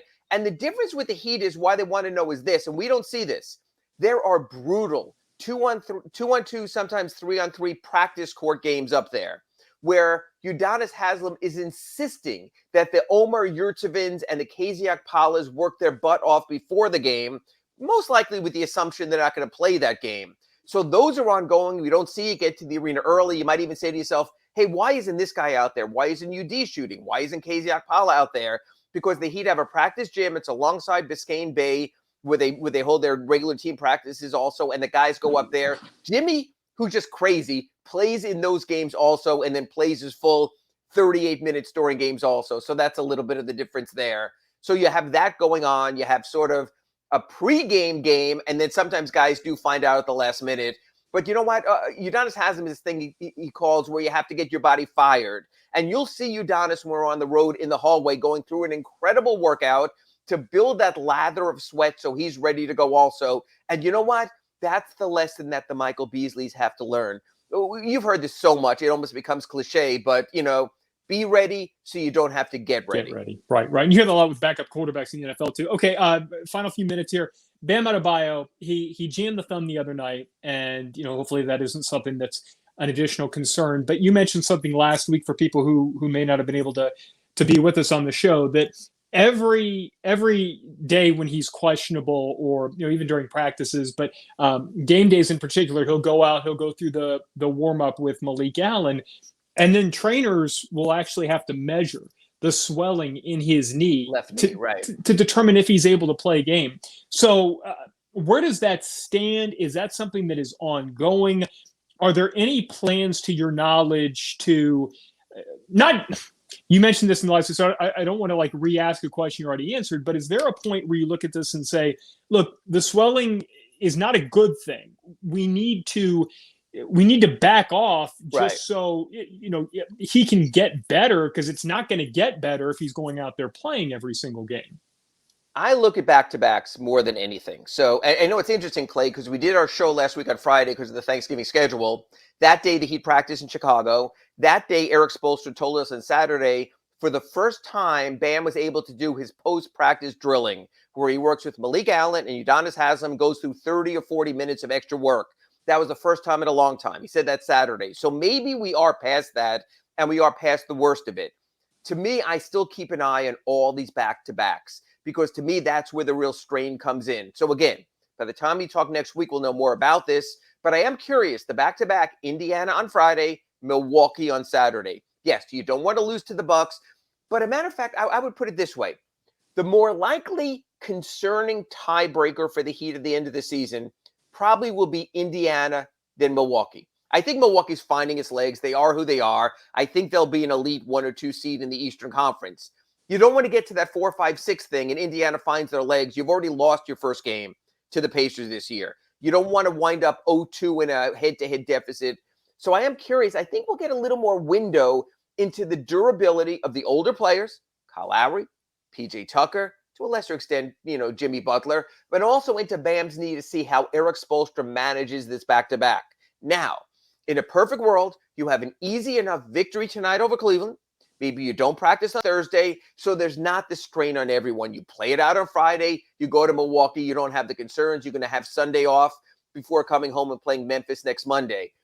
But I think that will be our window, Clay, into Bam's situation with his knee and how Eric Spoelstra is going to handle the older players also. To me, a back-to-back is always the best read. When they played last week and they played in Detroit and Minnesota, they went for it. Yep. Maybe that contributed to a little bit more of having issues, but They also had a 2-day break before that back-to-back and a 2-day break after that back-to-back. They don't have that again. That's not the case. So I would say keep an eye on Friday, Saturday. That might open a window into where they stand with Bam as well. You know, they did the same thing earlier this year when they played Charlotte on a Friday night. And then I was assuming, and I think you and I had actually talked about this, that we kind of figured that maybe one or both of Jimmy and Kyle would sit out. Bam sat, yeah. Yeah, Bam ended up sitting. I think it was because he actually had something with the knee. That's when the whole knee started. It started when he took a knee to the knee in the Charlotte victory over the Hornets at home, yeah. So they went for it there. They went for it last week.